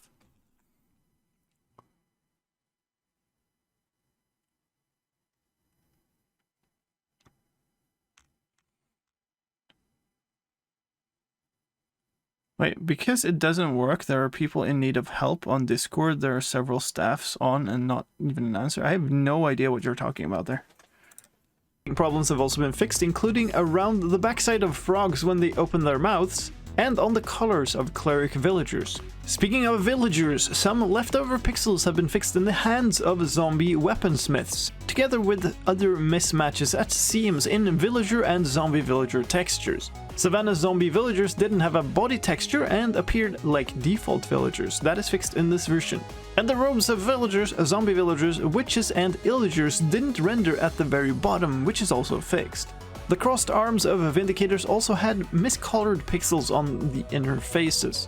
The leather cap overlay now reaches all the way around properly, and llamas now use the updated textures for chests rather than the old texture from before the texture update. A couple of bugs have been fixed with the shading and placement of the inner planes inside of mangrove root blocks. Fence items now match how they look when placed, and a misplaced pixel on the half-full armor bar icon has been moved 1 pixel to the left. So see, that was the, let's see, the fence item was kind of here-ish somewhere, 520, 515 maybe.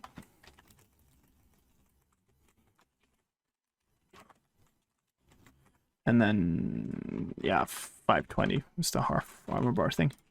In user interface news, the highlight for the selected realm in the realms screen has been changed to a checkmark, although since realms are not available in the snapshots, we won't be able to see that until the full release. And a splash text that said "Hello Russia" in Russian has been removed. Let's go through sound changes in this version. There's a new sound for a goat horn breaking off. And of hold on, where was this? Kind of here. 535. It'll be 78. 5. Did I say 35? I think I read 25. It was 35. sounds stuff. I can't keep up with my own thing here. Here. Sounds. Here are the updated delay sounds. Nice. There's so much sound stuff.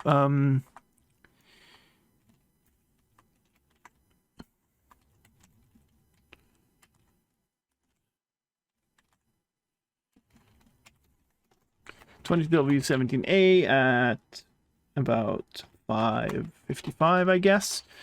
And then, where do I put the goat horns? Part of me just wants to put the goat horns first.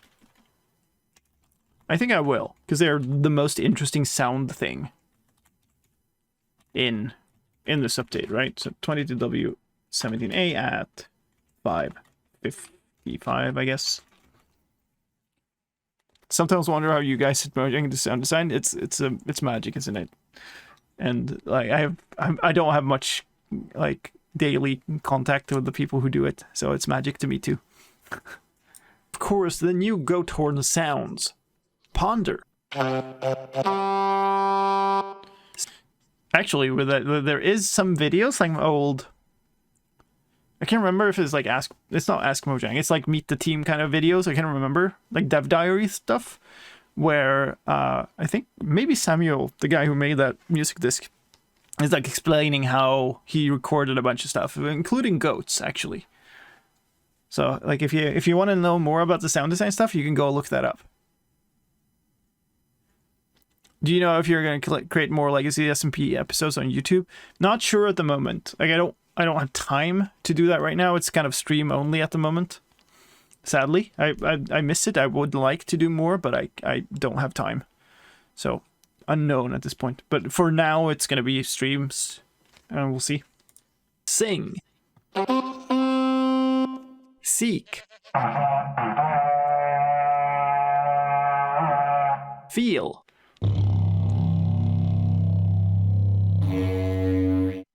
Admire.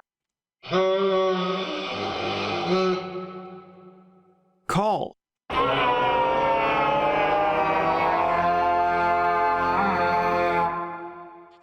Yearn.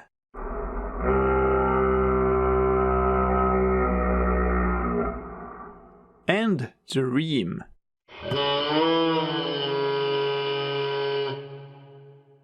The sounds of a lace have also been updated. New versions for them, idling without an item. Okay, so updated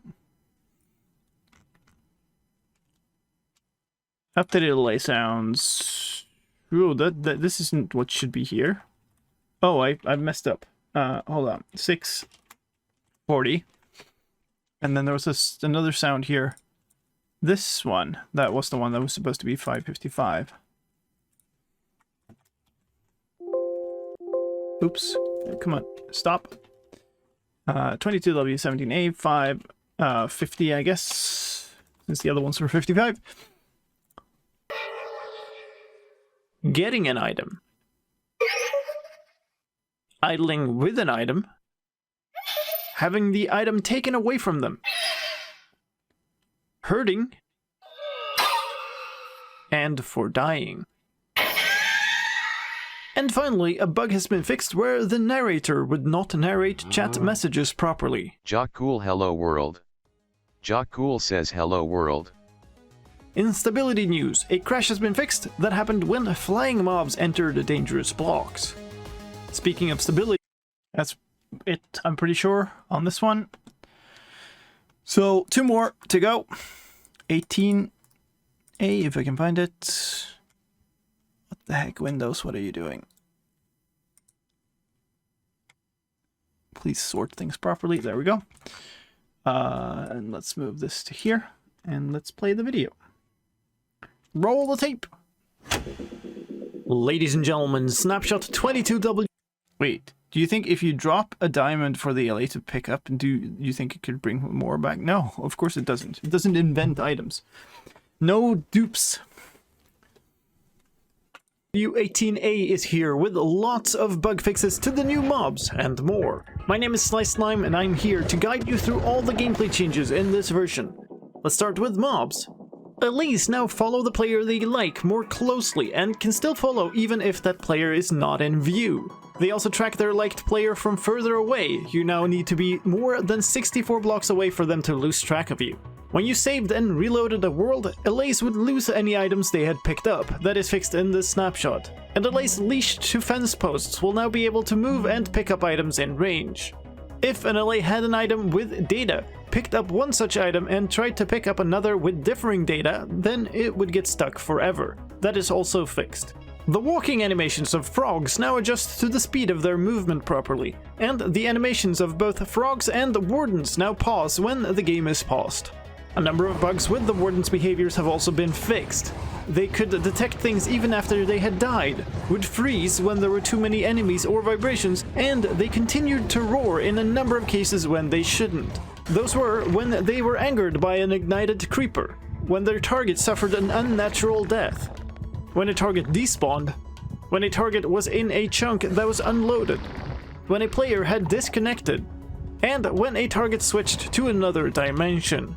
Their sonic boom attack could also hit targets even after they had switched to another dimension, which is also fixed in this version. Before we move on to other fixes in this version, let me quickly ask you to roar indefinitely at the like button for the video. That helps get it in front of more viewers, so I appreciate it. Thank you. In gameplay news, vibrations now get processed by detectors in order of their distance from the source rather than by what triggered first. This means that the closest vibration will now be the one to hit a skulk sensor properly. Skulk catalysts no longer spread skulk if you kill a mob that wouldn't drop XP, like a baby mob. When breaking a skulk vein block that had more than one side in the same block using a silk touch tool, you'll now get as many items as there were veins. Mangrove leaves no longer appear floating in the air if you grow a tree below height 0, and snow layers can now be placed on top of mud. In world generation news, some ancient cities would generate entirely submerged in either water or lava because of an aquifer in that location, which is fixed in this version. Advancement fixes. The description for the Sneak 100 advancement has now been fixed to only mention skulk sensors and wardens, not shriekers, and to more accurately describe the requirements. A visual fix in this version? The texture of the sonic boom attack particle has been changed. Okay, there it is. So this is the one we want. Potentially, we want more, but so needs new footage, new footage in 22W18A at 245. In user interface news, there's no longer a goat horn in the destroy slot in the creative inventory, and the goat horns now only appear in the misc section rather than on every tab. And a fix has been made to the invitation and news buttons inside the realms menu, although we can't see that yet since realms are not available in snapshot versions. Let's wrap up with some stability and performance news. In the previous snapshot, player skins didn't load when playing single player. That is fixed in this version, and a number of crashes have been fixed. That's it for that one. Yeah, they're going a bit quicker now. And then we just have one left. And that is this one.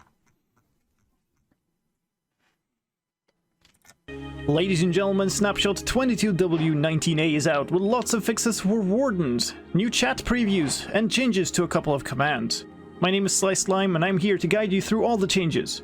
Let's start with mobs. Frogs no longer get stuck underneath lily pads all the time. Tadpoles have also been fixed so they don't hatch directly into blocks and suffocate there. A change has been made to how wardens and iron golems spawn. They can now spawn in more locations according to these rules. The block below needs... I think something with this was acknowledged as a bug, but I'm not quite sure, so we'll include it somewhere. Who knows where, though? There was a passive mob thing? Oh yeah, here. Passive mobs, I guess... Mob spawning? And since wardens didn't exist before this, we'll just talk about iron golems here. And that is in 22W19A at half a minute in. Romance12, thank you for the follow. Appreciate that.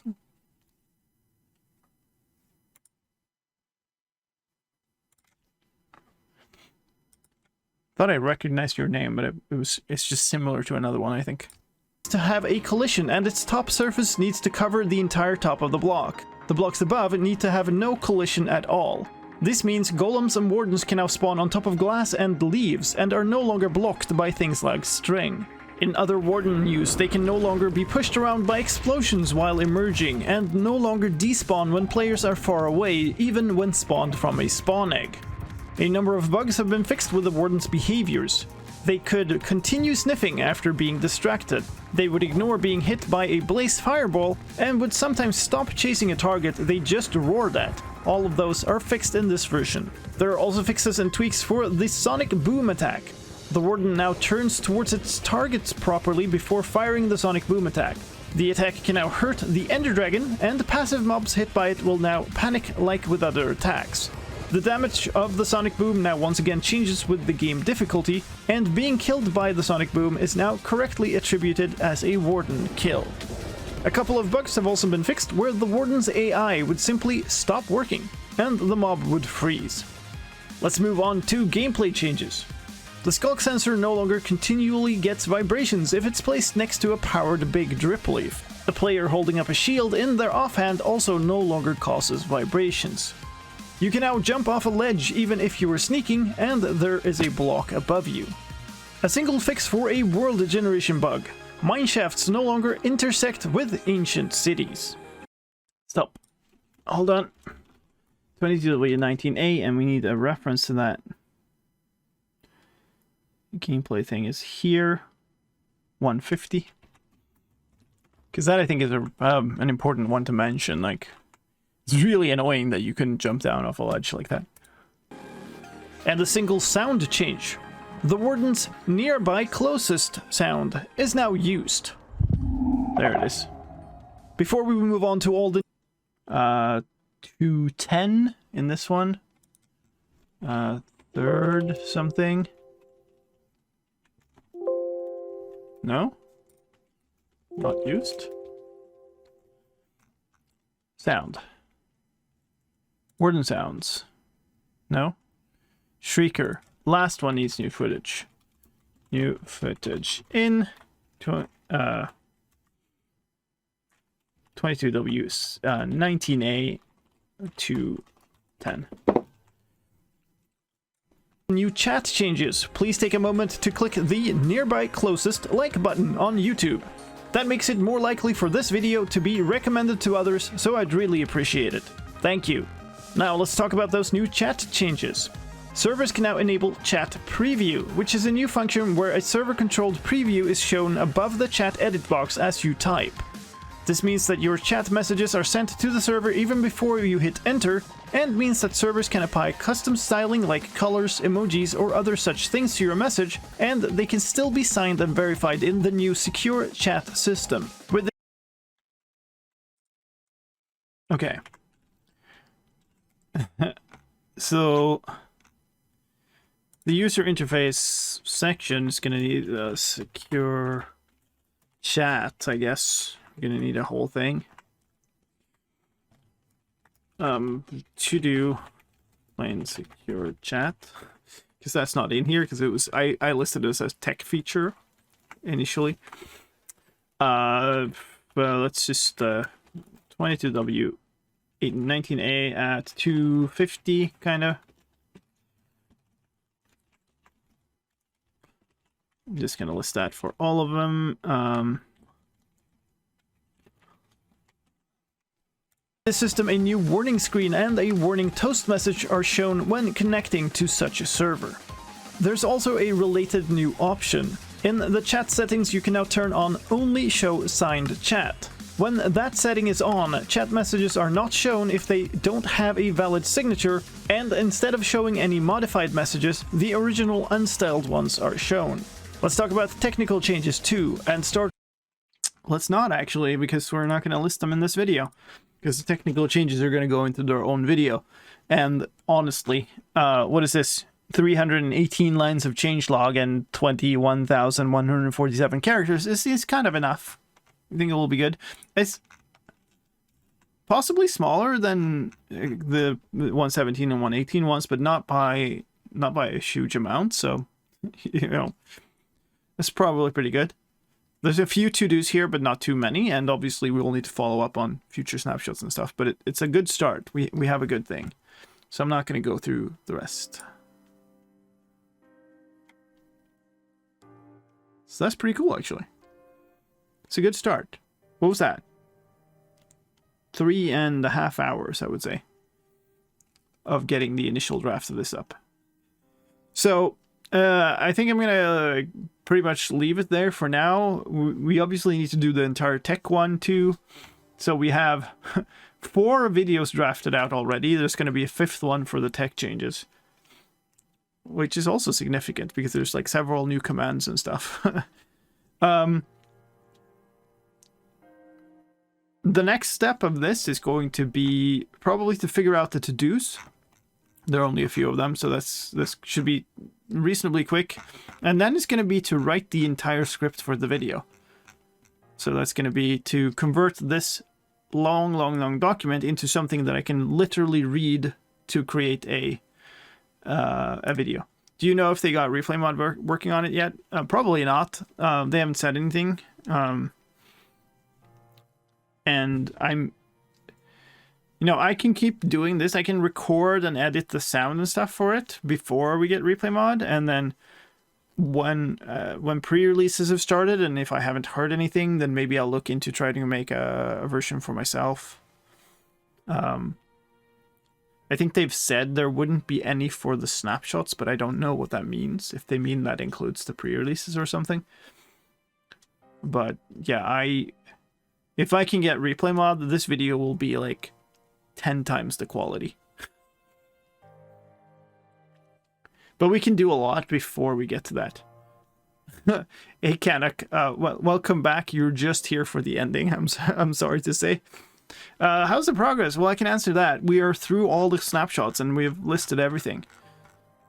So, like, there's quite a lot of stuff in this document now.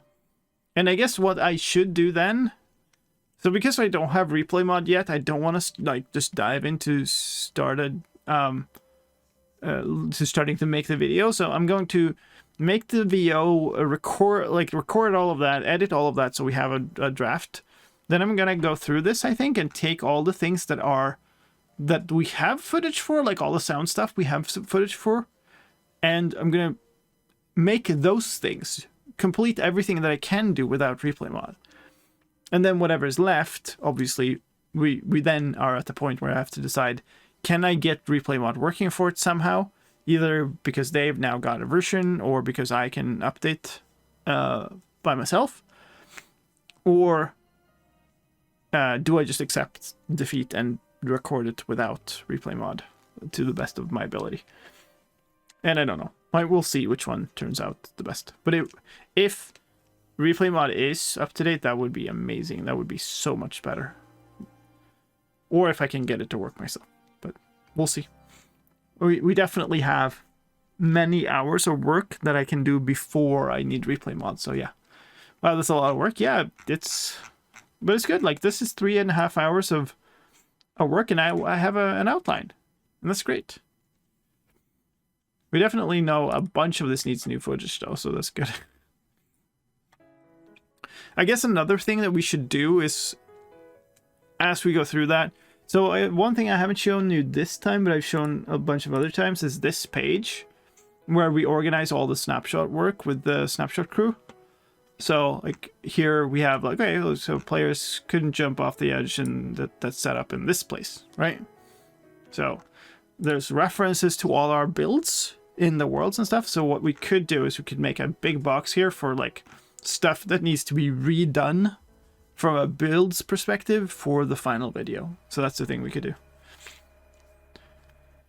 But this is pretty good for our first stream. There will be much work still to come. That is for sure. But hey, let's Yay. Let's get this back up, and let's go to my Twitch channel so you can all get this, like, recursive stream thing going. So that's fun. Let's see is anybody doing anything related? I don't know. Thunderful is probably doing modded. Yeah. Bruno's doing bingo. G stone storage. What's standing up to? See some bedrock that doesn't really fit. I guess bingo is good. Let's raid Bruno again.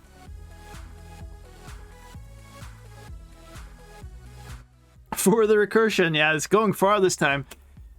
Join the raid, folks. Thank you so much for the support today.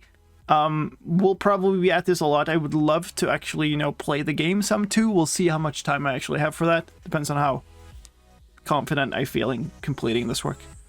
But thank you so much for today. This has been awesome. If you joined with any of the raids, thank you so much for sticking around.